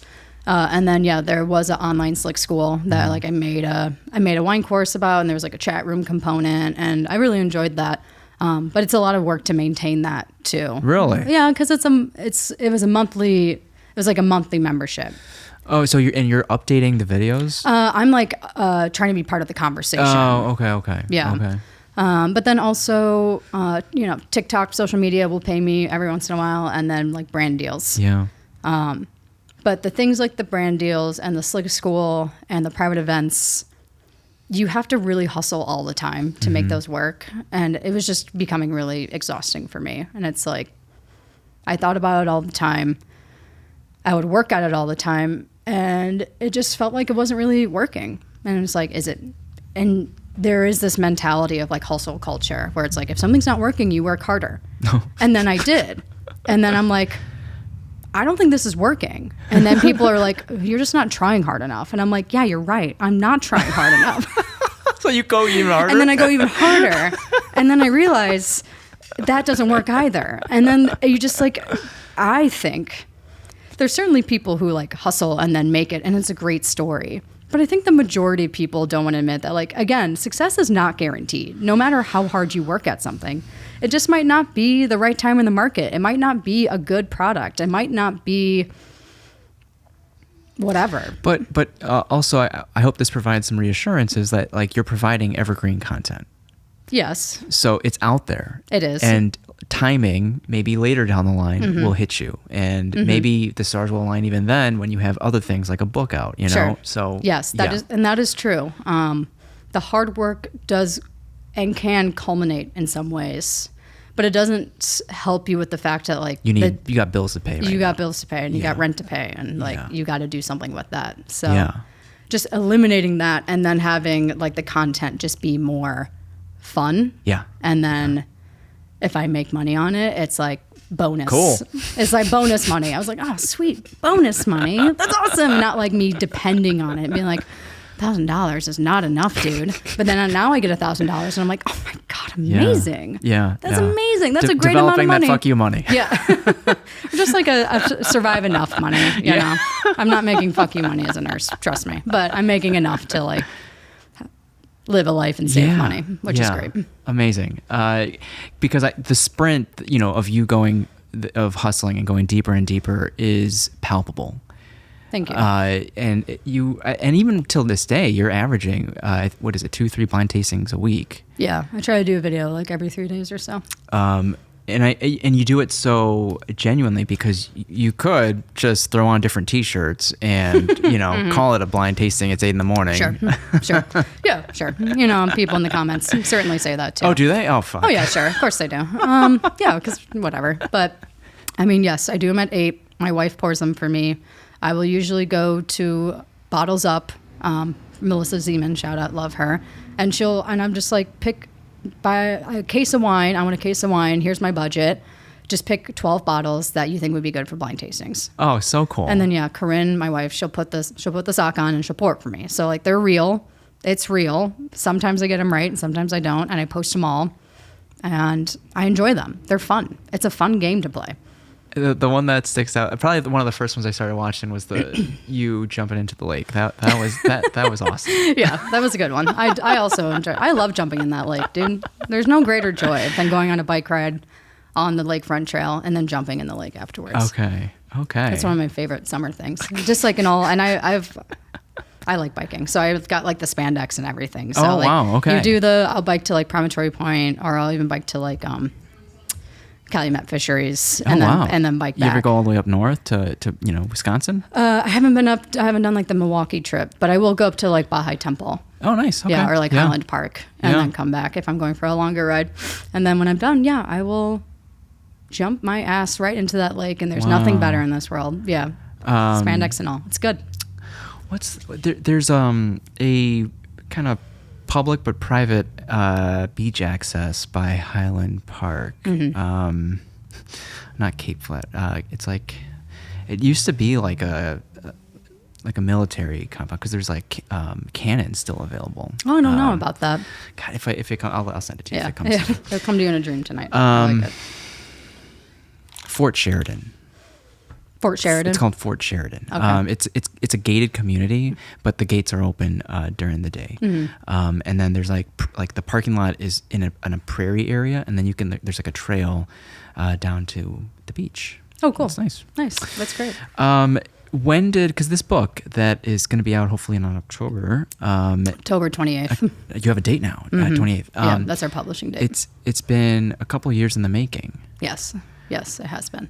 When was it conceived? Like, what was the seed that was like, there's nothing like this out there. I'm great at educating, and people have been hung up on like just like buying bottles simply because there's a cat on it. Yeah, there's nothing wrong with that. But yes, it's true. I would say it's been kind of brewing for a minute, but I'd say 3 years ago when I was doing events with Slik, that was really when I heard more of like, it was just a joke I heard one too many times where people are like, oh my God, like, I love that label. Or like, honestly, I just buy the wine because the label's cute. And it's like, yes, that is so what people do. That is so. And they get lucky that the wine's actually tasty. Yeah. Well, I mean, to be fair, like if you're buying a wine based off a label, like you're probably gonna you're probably gonna enjoy the wine. For me, it's like pizza. It's like even the bad pizza, you're like, oh, this is pretty good. You know, like I think it's kind of similar. There's not going to be very many instances where you're like, wow, I hate this. But I think it happens more so with other wines. But I started noticing that, and then I brought it up to Corinne, and Corinne's like, you should do like some social media posts about wine labels and like what to read on or how to read a wine label. And I was like, that's a good idea. And then so I did a couple posts like that, and then it was a section in the Slik School on the online wine course I made of how to read a wine label. And people really liked it. It wasn't maybe necessarily my most like viral, like it's not as popular as the 60-second blind tastings, but it's something I hear in real life all the time. Nice. And to me, that was the most valuable thing. Yeah. It was like, this is probably a huge pain point that people have with wine. And if I can figure out something to do with it, then let's do it. And so after I made my section in Slik School, it was like a 30-minute video of like how to read a wine label. I'm like, I can turn this into a book. And then I started just speaking it out into the universe of like, I think I want to make this into a book. This was right after I got nominated for Wine Enthusiast Future 40, which is like, it used to be called 40 Under 40, but they wanted to be more exclusive to like, you don't have to be young to be successful. So like Future 40. And I had a literary agent reach out to me after I got that award being like, heard about your book idea. I want to represent you. I was going to ask, like, how it was easy to come across a literary agent, and apparently one reached. Was it several that reached out to you, or just no, one? just the one, okay. Just the one. His wife also works in wine, so I think, and she won the award a couple of years ago. She has a great wine page that helps with French pronunciations. So he was kind of had his finger on the pulse in the wine world in general. What would you have done if you didn't get reached out to? I probably just would have published it myself. Okay. Yeah. I see. I probably just would have published it myself. Like. Is it? I haven't even tried, but is it easy or hard to get? Like, if you were to reach out to other agents, like, is that hard? Is that process hard? You could pitch. You could pitch to people. Okay. Yeah. I don't know enough about it, but you'd probably pitch to a publisher than necessarily like a literary agent. You'd like. Is that the middleman in this instance? The agent? Yeah. Okay. I'd say so. Okay. Yeah, they're the middleman. But yeah, you'd reach out to Penguin, Random House, or whatever big publisher, HarperCollins or whatever. Okay, so what were those initial conversations like with the agent? They're flattering, you know. Oh, okay. That's so, you know. This when someone says you have a good idea and we want to make a book. Of course, you're like, oh, me? Thanks. Wow, cool. Yeah, it feels good. It's a bit of an ego boost. It's great. I guess it was. He was a great guy. I would get a beer with him. But I was slowly realizing kind of how the publishing world worked. So he knew what my idea was, found me a publisher to work with. And the pitch from that publishing house was that we're doing a series of like culinary books. So like one's going to be about beer, and then one's going to be about wine, and one's going to be about sake. And we want you to write the wine one. And we want you to kind of include this how to read a wine label. And I was like, okay, you know, like, let's keep talking, you know.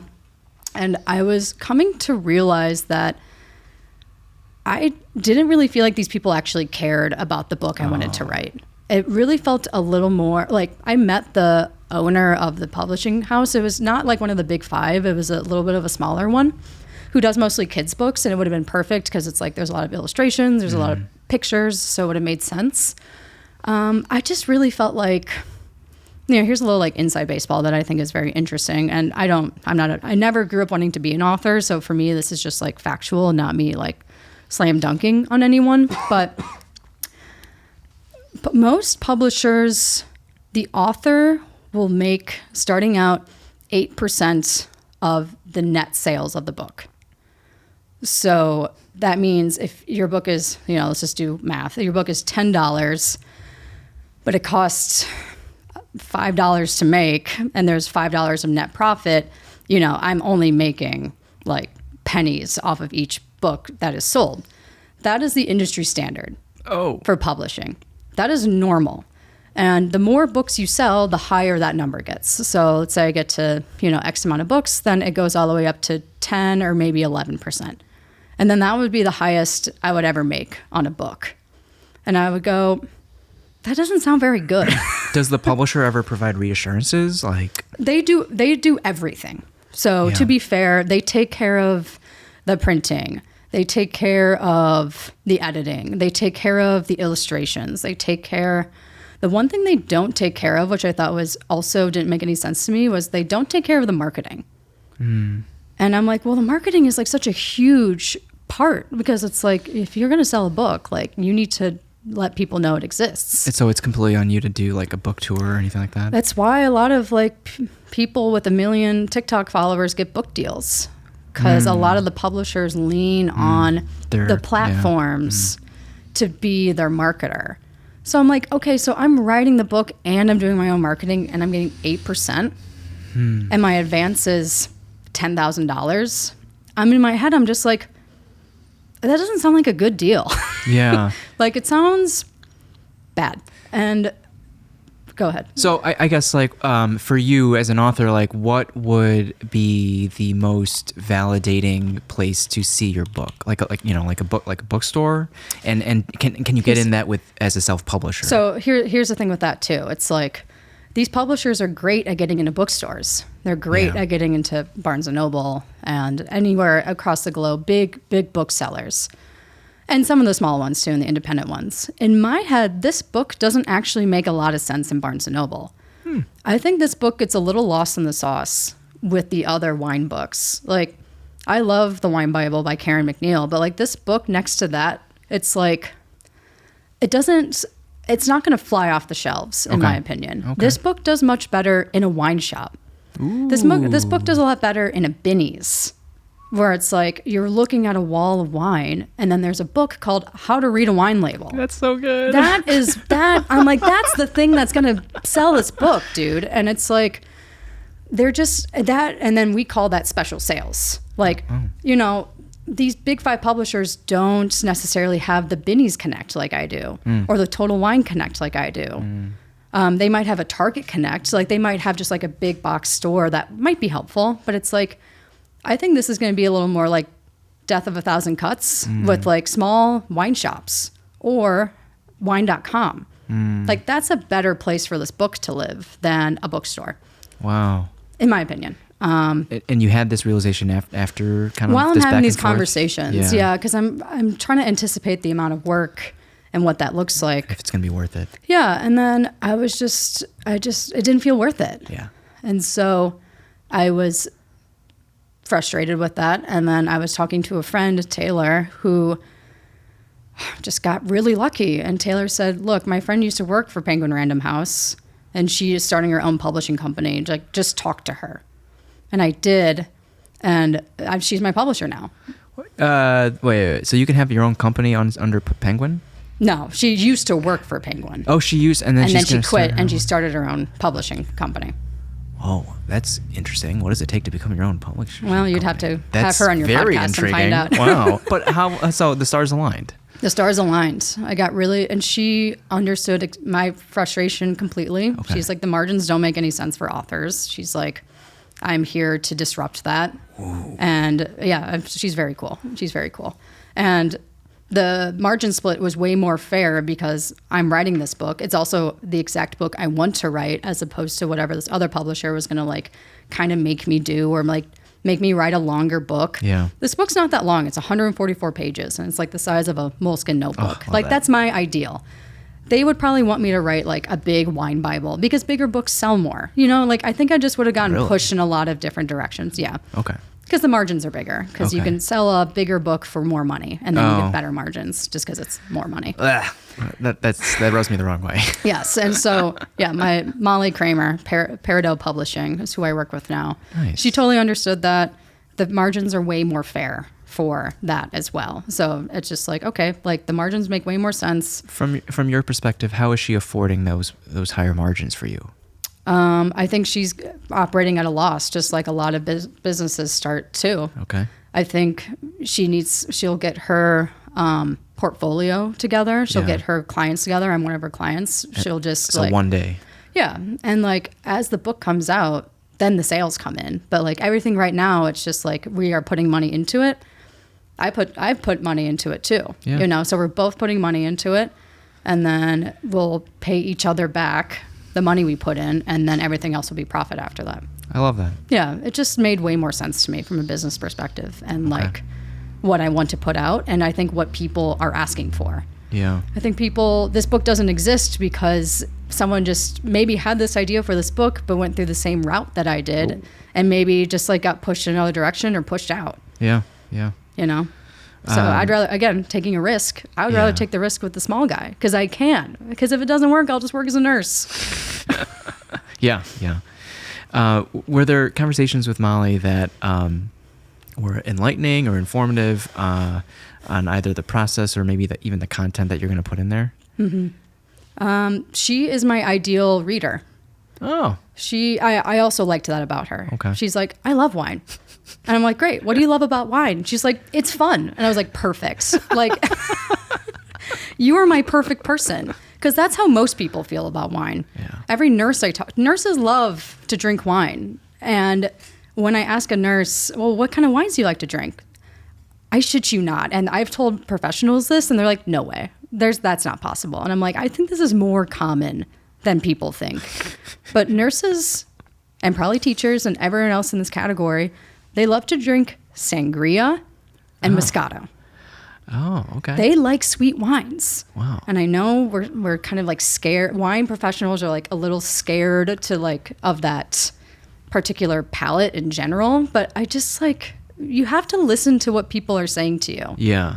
And if you want to make something that actually helps people and actually moves and makes numbers, then you actually have to respond to that.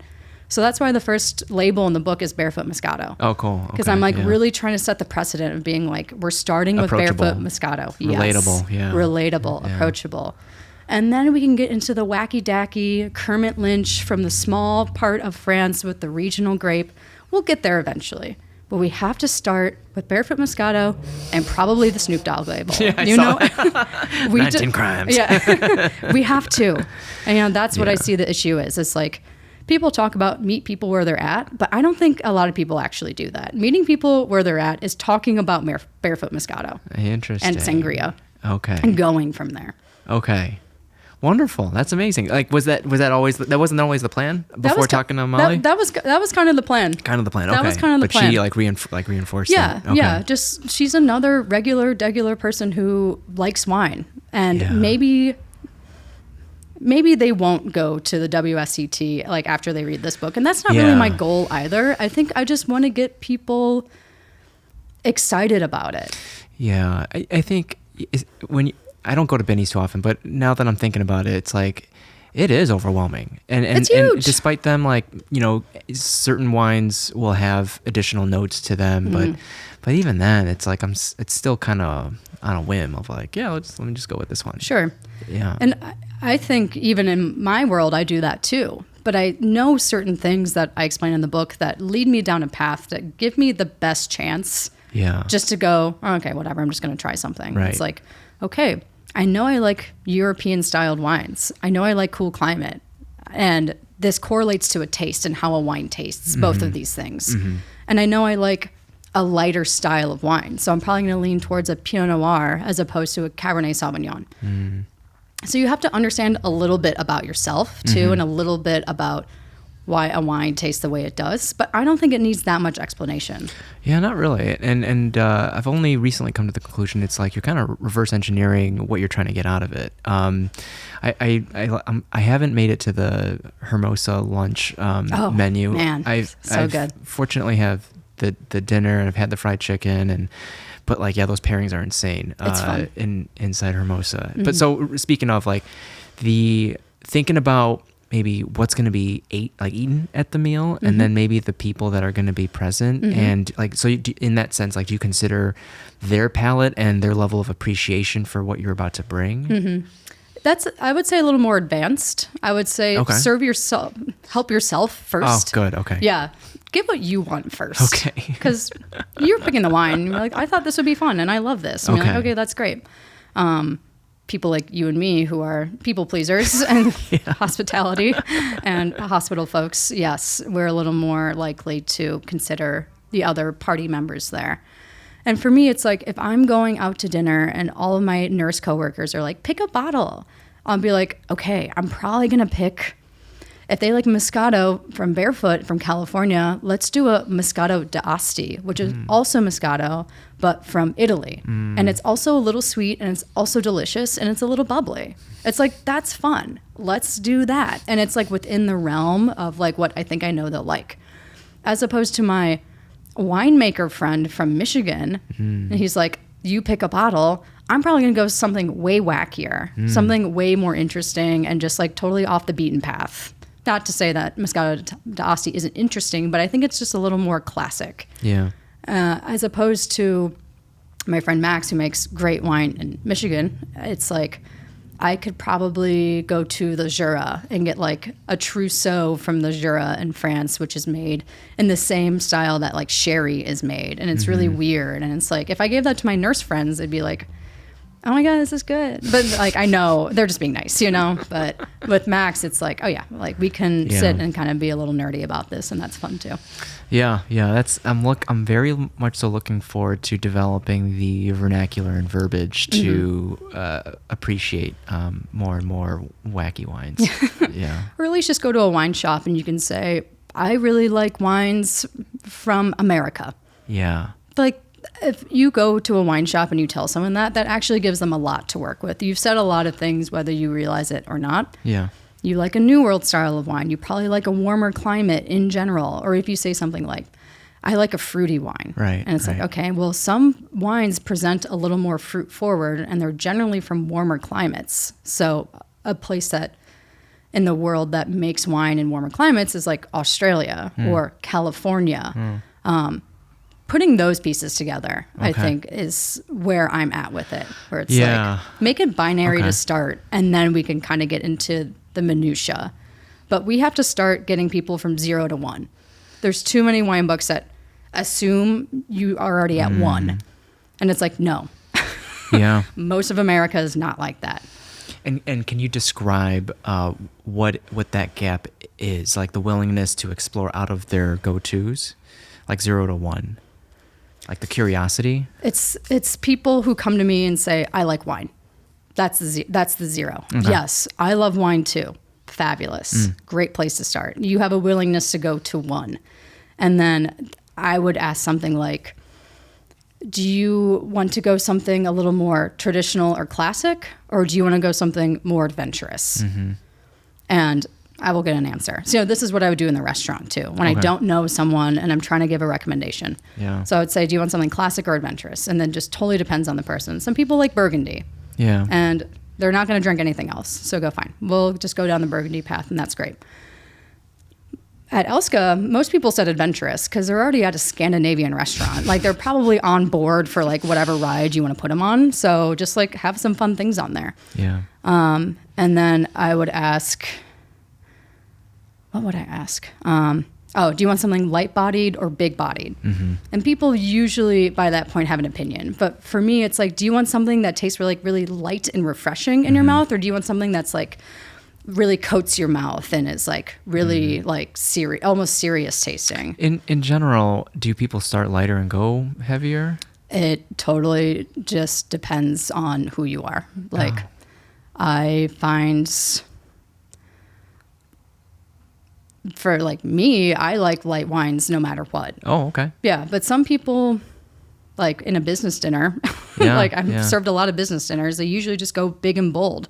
Whether that's a style they really like or that's just a style that they're like trained to like. Okay. Because it's like, oh yeah, we're at a steakhouse. We have to get a Yeah. Napa Cabernet, Yeah. or we have to get a Rioja. And it's like, you don't have to, but yeah, it would probably work because it goes with steak. And also, they're probably the more expensive wines on the list. And that there's other psychologies that happen in a restaurant setting, especially when it comes to like business dinners, or there's like a group picking a bottle of wine.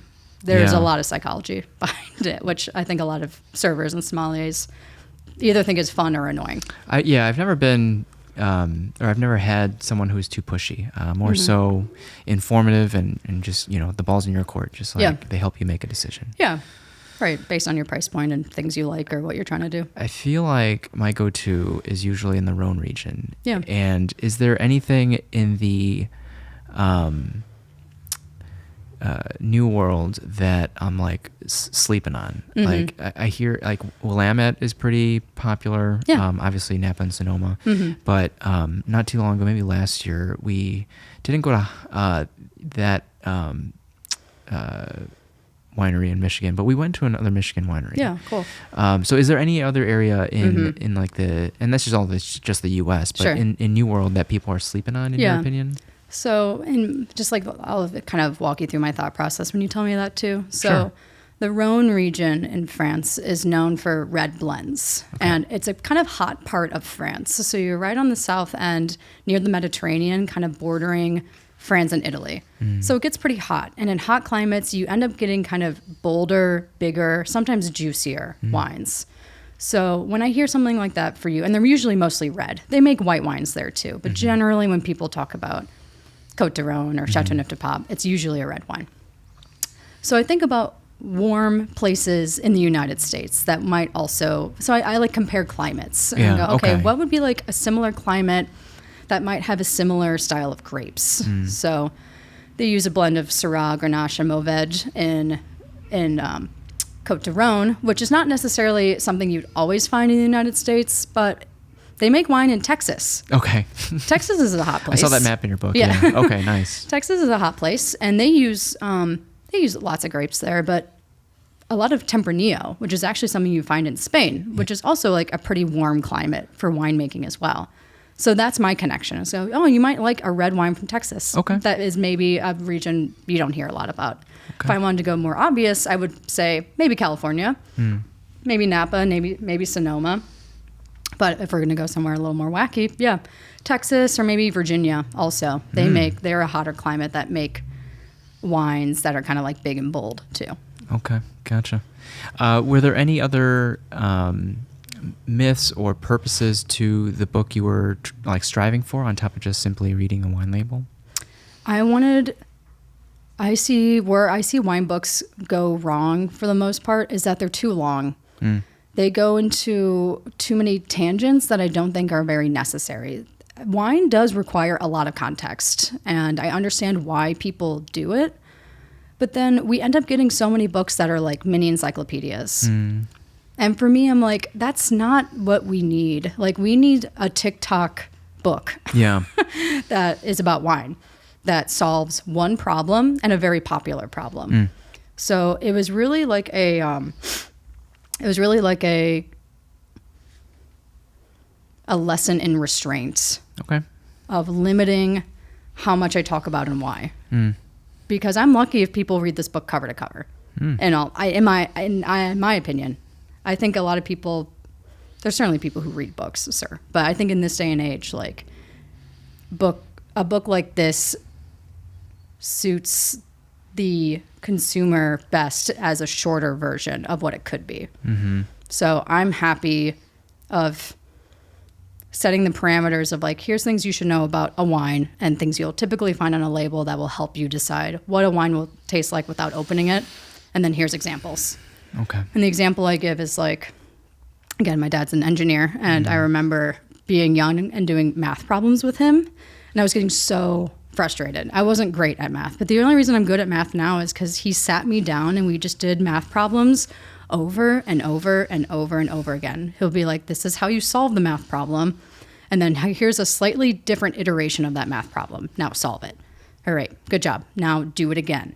and do it again. And that's the thought process for this book too. It's like, here's how to solve the math problem. That's the intro building block section of cool climate versus warm climate, new world versus old world, blah, blah, blah, what to find on a label. And then math problems. Here's a label. Did you get all that? Great. Next label. You don't know what that is? Google it. You don't know what that is?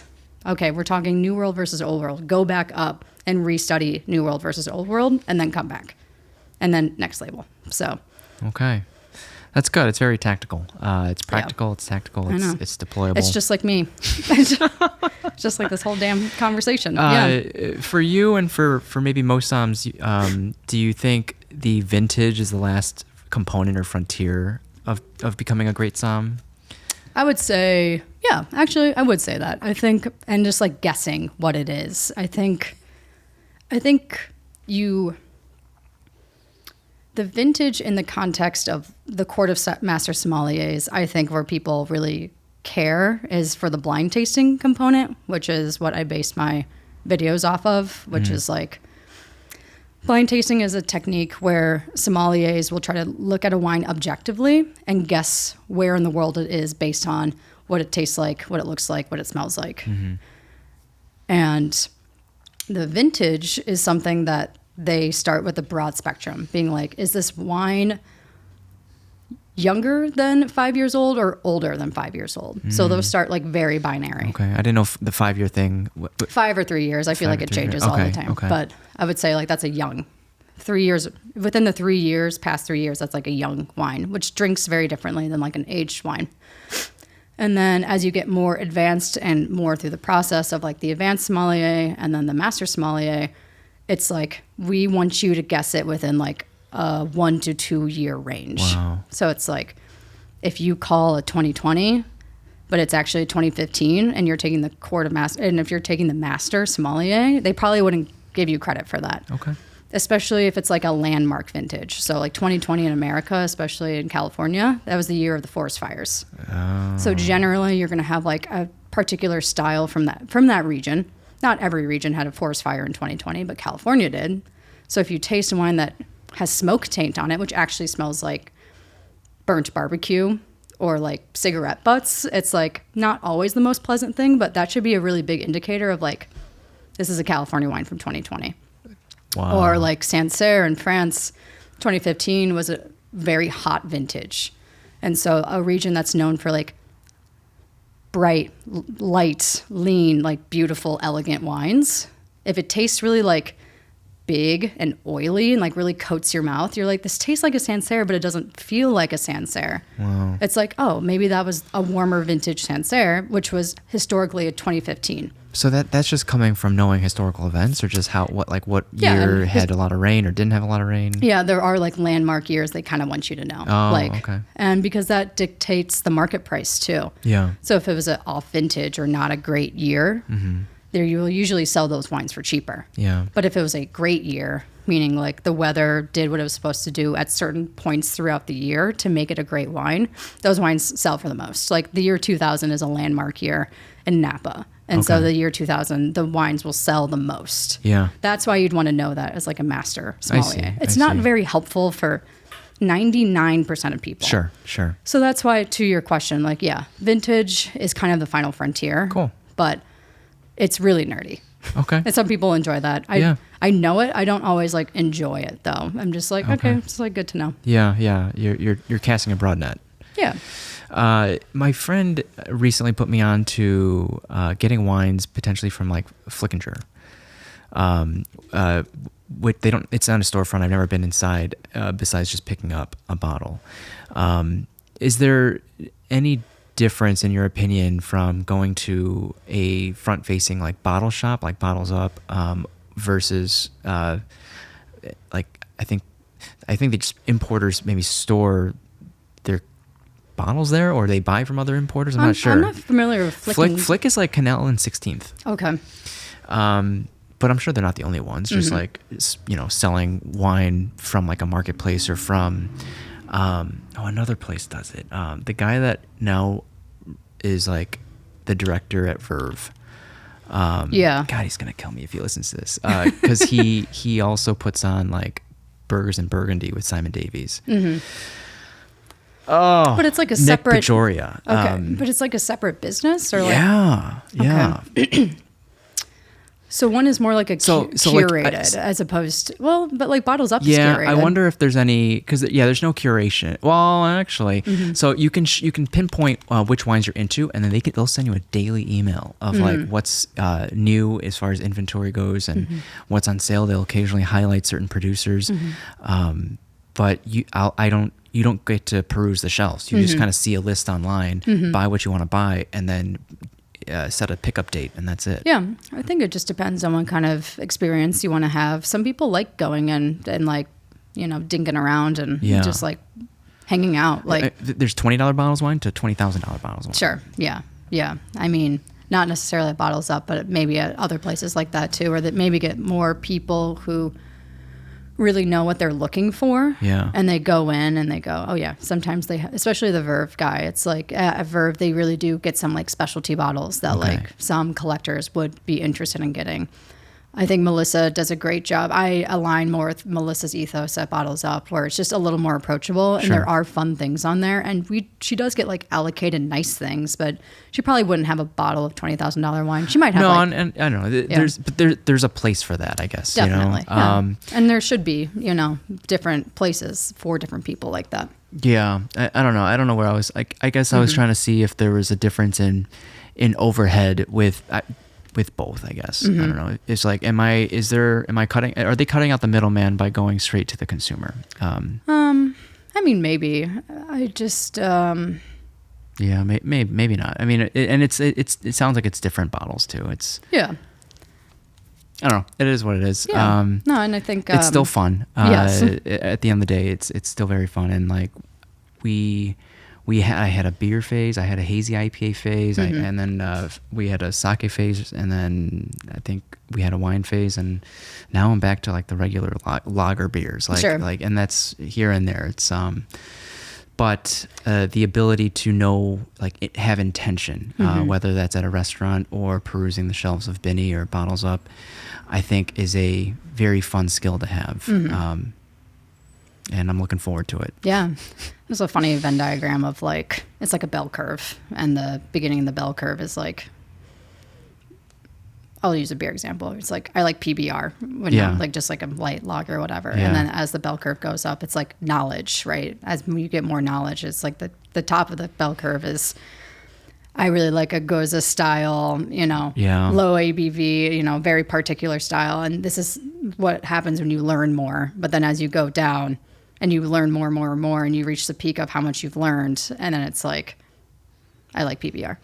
Yeah. It's like you go through the round robin of trying all the things and seeing what you like. But yeah, for me, I still like a Miller High Life. I still like a Vino Verde, which is like a $9 bottle of white wine that like makes me happy. And like, I could drink something fancier, more interesting, but it's like, I'd rather just have the bottle of house white, and that's probably okay with me. And then I'll splurge 100%. Every once in a while. But but then like you said, the deeper you go into something, you realize even some of the simpler things take a lot of effort. 100%. Yeah. 100%. Yeah. Doug Valicki said like Dovetail's crushing it, and all they do are pilsners and lagers. So people like them. Yeah. Yeah.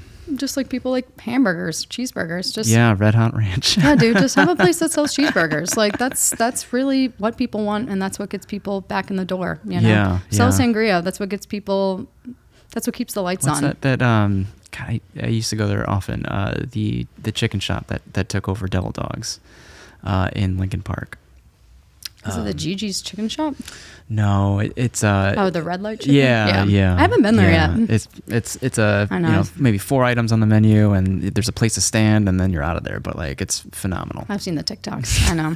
I've seen it. It's like, damn, I gotta get over there. But I live in Logan Square, and so when I like bike over to Lincoln Park, I'm like, I'm already so close to Uptown. Why don't I just get a banh mi? I'm just like, that's how my brain thinks. It's like, it's always just, why don't I just go to Uptown? Yeah. I saw another reel. We gotta go back and I've only been to Sunwell once and got the duck, but I don't think we brought a bottle that time. You should. It's fun. It's a good time. That's where all the wine tastings happen. When when there's like winemakers in town and they like want to show off their vintage or their bottles or whatever. Yeah. They usually go to Sunwa. Oh, so for cool. Like 40 people. They'll take up Oh a my couple goodness. tables. Yeah, it's fun. Okay. Yeah. We're coming up on 2 hours. Is there anything else you want to share that we haven't shared yet? What do I want to share? Like anything you've been excited about recently? Been on your mind? Well, this book is pretty cool that I'm working on. How to read a wine label.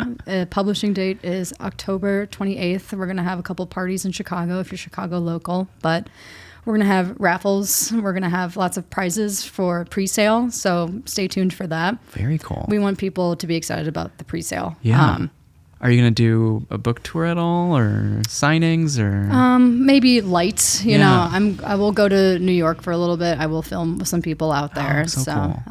But I think for now we've got a lot of plans to be in wine shops. We're talking to some online retailers. We're talking to some bigger retailers just to have the book in place there. And then we'll take it from there. I saw you. I missed. I didn't know of you until now, obviously. But like, you put on a great event. Like, what was it called? Slik Moves. Mm-hmm. Yeah. And where you had like your own like glasses. Yeah. With your own like slick design glasses. Yeah, dude. That's what it's all about. Slik Moves, baby. Yeah. Zach Eastman is a friend over at Easy Does It. Okay. And he is always down for having a party. I haven't asked him to do it at Easy Does It, but he's going to say yes, because that's where I'd like one of the... Your name came up when Motor Trucker was on. Oh, cute. Yeah. And Cub was like, Marie's cool. Yeah. Good people. Yeah. No, they're great. They're great too. We all like each other. It's true. I'm excited. That's awesome. So you're going to have parties coming up. Yeah, we'll have some parties coming up. And the pre-sales are big. My little goal for myself is... I'd like to be on the New York Times bestseller list. Hell yeah. Do you want to guess how many books it takes to sell? So they base it off a 1 week sale, essentially. That is so tough. But it counts all the pre-sales. Oh, cool. So the pre-sales and the first week sales will like determine if you get on the New York Times bestseller list. And pre-sale can be in any amount of time? Yeah, basically. Oh, that's cool. Yeah. So do you want to guess how many books in general it takes to be on the New York Times bestseller list? 100,000? Less. Oh, 50,000. Less. Wait, what? What? 1,000. It's like 12,000. 12,000. Why? Wait, that's such a random number. Well, it also feels low. I agree. It's a very low number. It feels low to me. So then what makes it difficult? 12,000. Just for like the first week sales. Is it sales. Maintaining the status or like? I don't know if if you just like you get on for the first week and then you like get kicked off after like just the week after for not selling 12,000 books the next week. Forever use that title. Yes. That's awesome. Yeah, these are like things I learned where I'm just like, God, really? And I think it's also just the age that we live in of like people are just being a little more transparent. Good. You know? Yeah, appreciate you sharing that. Well, I thought it was supremely interesting. And I was like, well, I have like 150,000 followers on my on all the platforms. Yeah. It's like that's 10%. And I feel like I could convert 10%. The followers, is that consistent with your engagement? Because I remember you like going on TikTok, be like, guys, what's going on TikTok? I'm like, I don't get it. I still don't get it. I got to be honest. I still don't totally understand. I think it's rigged for the most part too. But after that, did consistency just pay off or? No, I feel like it's just totally fucking random. Oh, it's still random. Okay. I think on Instagram, it's a little more consistent. But on TikTok, I'm just like, I have made the same video 20 times in a row. Yeah. Why is this one 1,000 views and then the other one was 1 million views? And then it goes back up to 500,000 views. Like, it doesn't actually make any sense to me.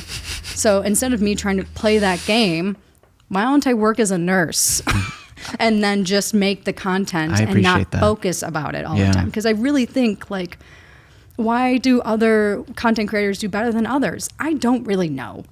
Is it the patriarchy? Is it because someone is cuter? Is it because someone lives in a different location and it just does better geographically? I have no idea.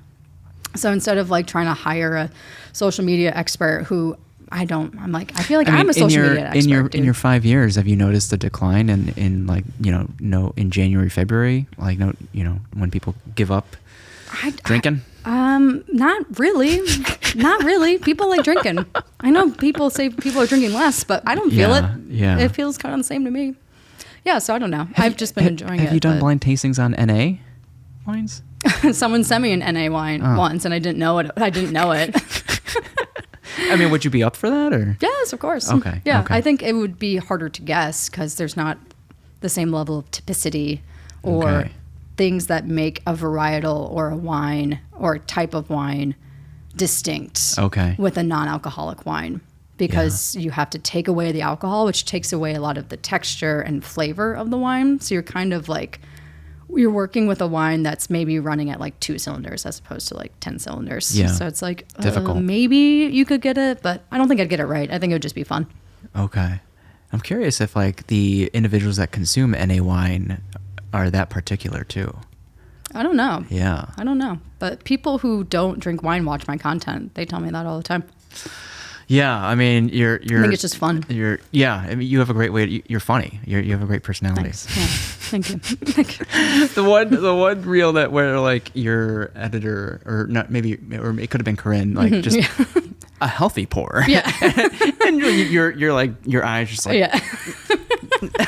She's like, I'm just going to fill it to the rim one day. And I was like, do it. And then she got scared. She only did it like halfway. But yeah, I am my own editor. But yeah, she did pour. And also, I don't know if we talked about this. Are you an overnight nurse or a day shift nurse? Overnight. That's what I'm thinking. Okay, I remember. Okay, so then when do you get off? Or when do you get home? Like 8 a.m. Okay, all right. I have debated doing the 8 a.m. after work, but I just... Oh, so you're not doing it after work? No. Oh, I thought you were. No, I do. So I really wanted to do one like in my scrubs, like actually when I got off of work, and I looked delirious. But Corinne made a good point. She's like, dude, like people have gotten fired for stupider things. Oh, okay. Wow. And like, I haven't told anyone where I work, you know, on the internet. It's like, but people are. Those are wise words. Yeah. I'm just like, I have a good thing. Let's Yeah. not fuck it up. Like, I would maybe get some views like for a little bit, but like, yeah. It's not worth the risk right now. Okay. Okay. But maybe I could without my scrubs on, but it's just like harder. It's just like, it tells the story way more if I was in my scrubs and I looked tired and I said, it's 8 a.m. I just worked my 12-hour night shift. I have 60 seconds to guess what the wine is. Like, I think you can say that in outside, because I don't think you've ever said it, that you got off your shift.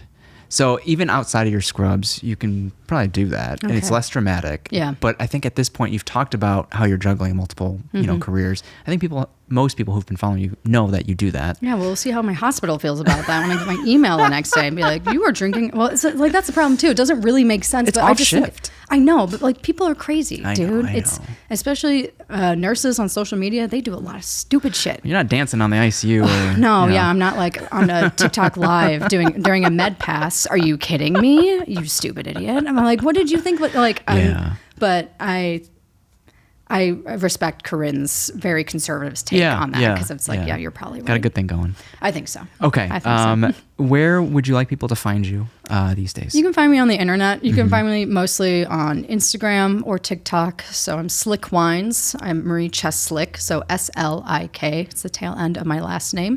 Slik Wines, TikTok, Instagram. I'll see you there. 8 a.m. bright and early. Hell yeah. Hell yeah. All right. Thanks, guys, for tuning in. We'll see you in the next one. Give Marie a huge follow. And let's get those pre-orders in. Hell yeah. Thank you.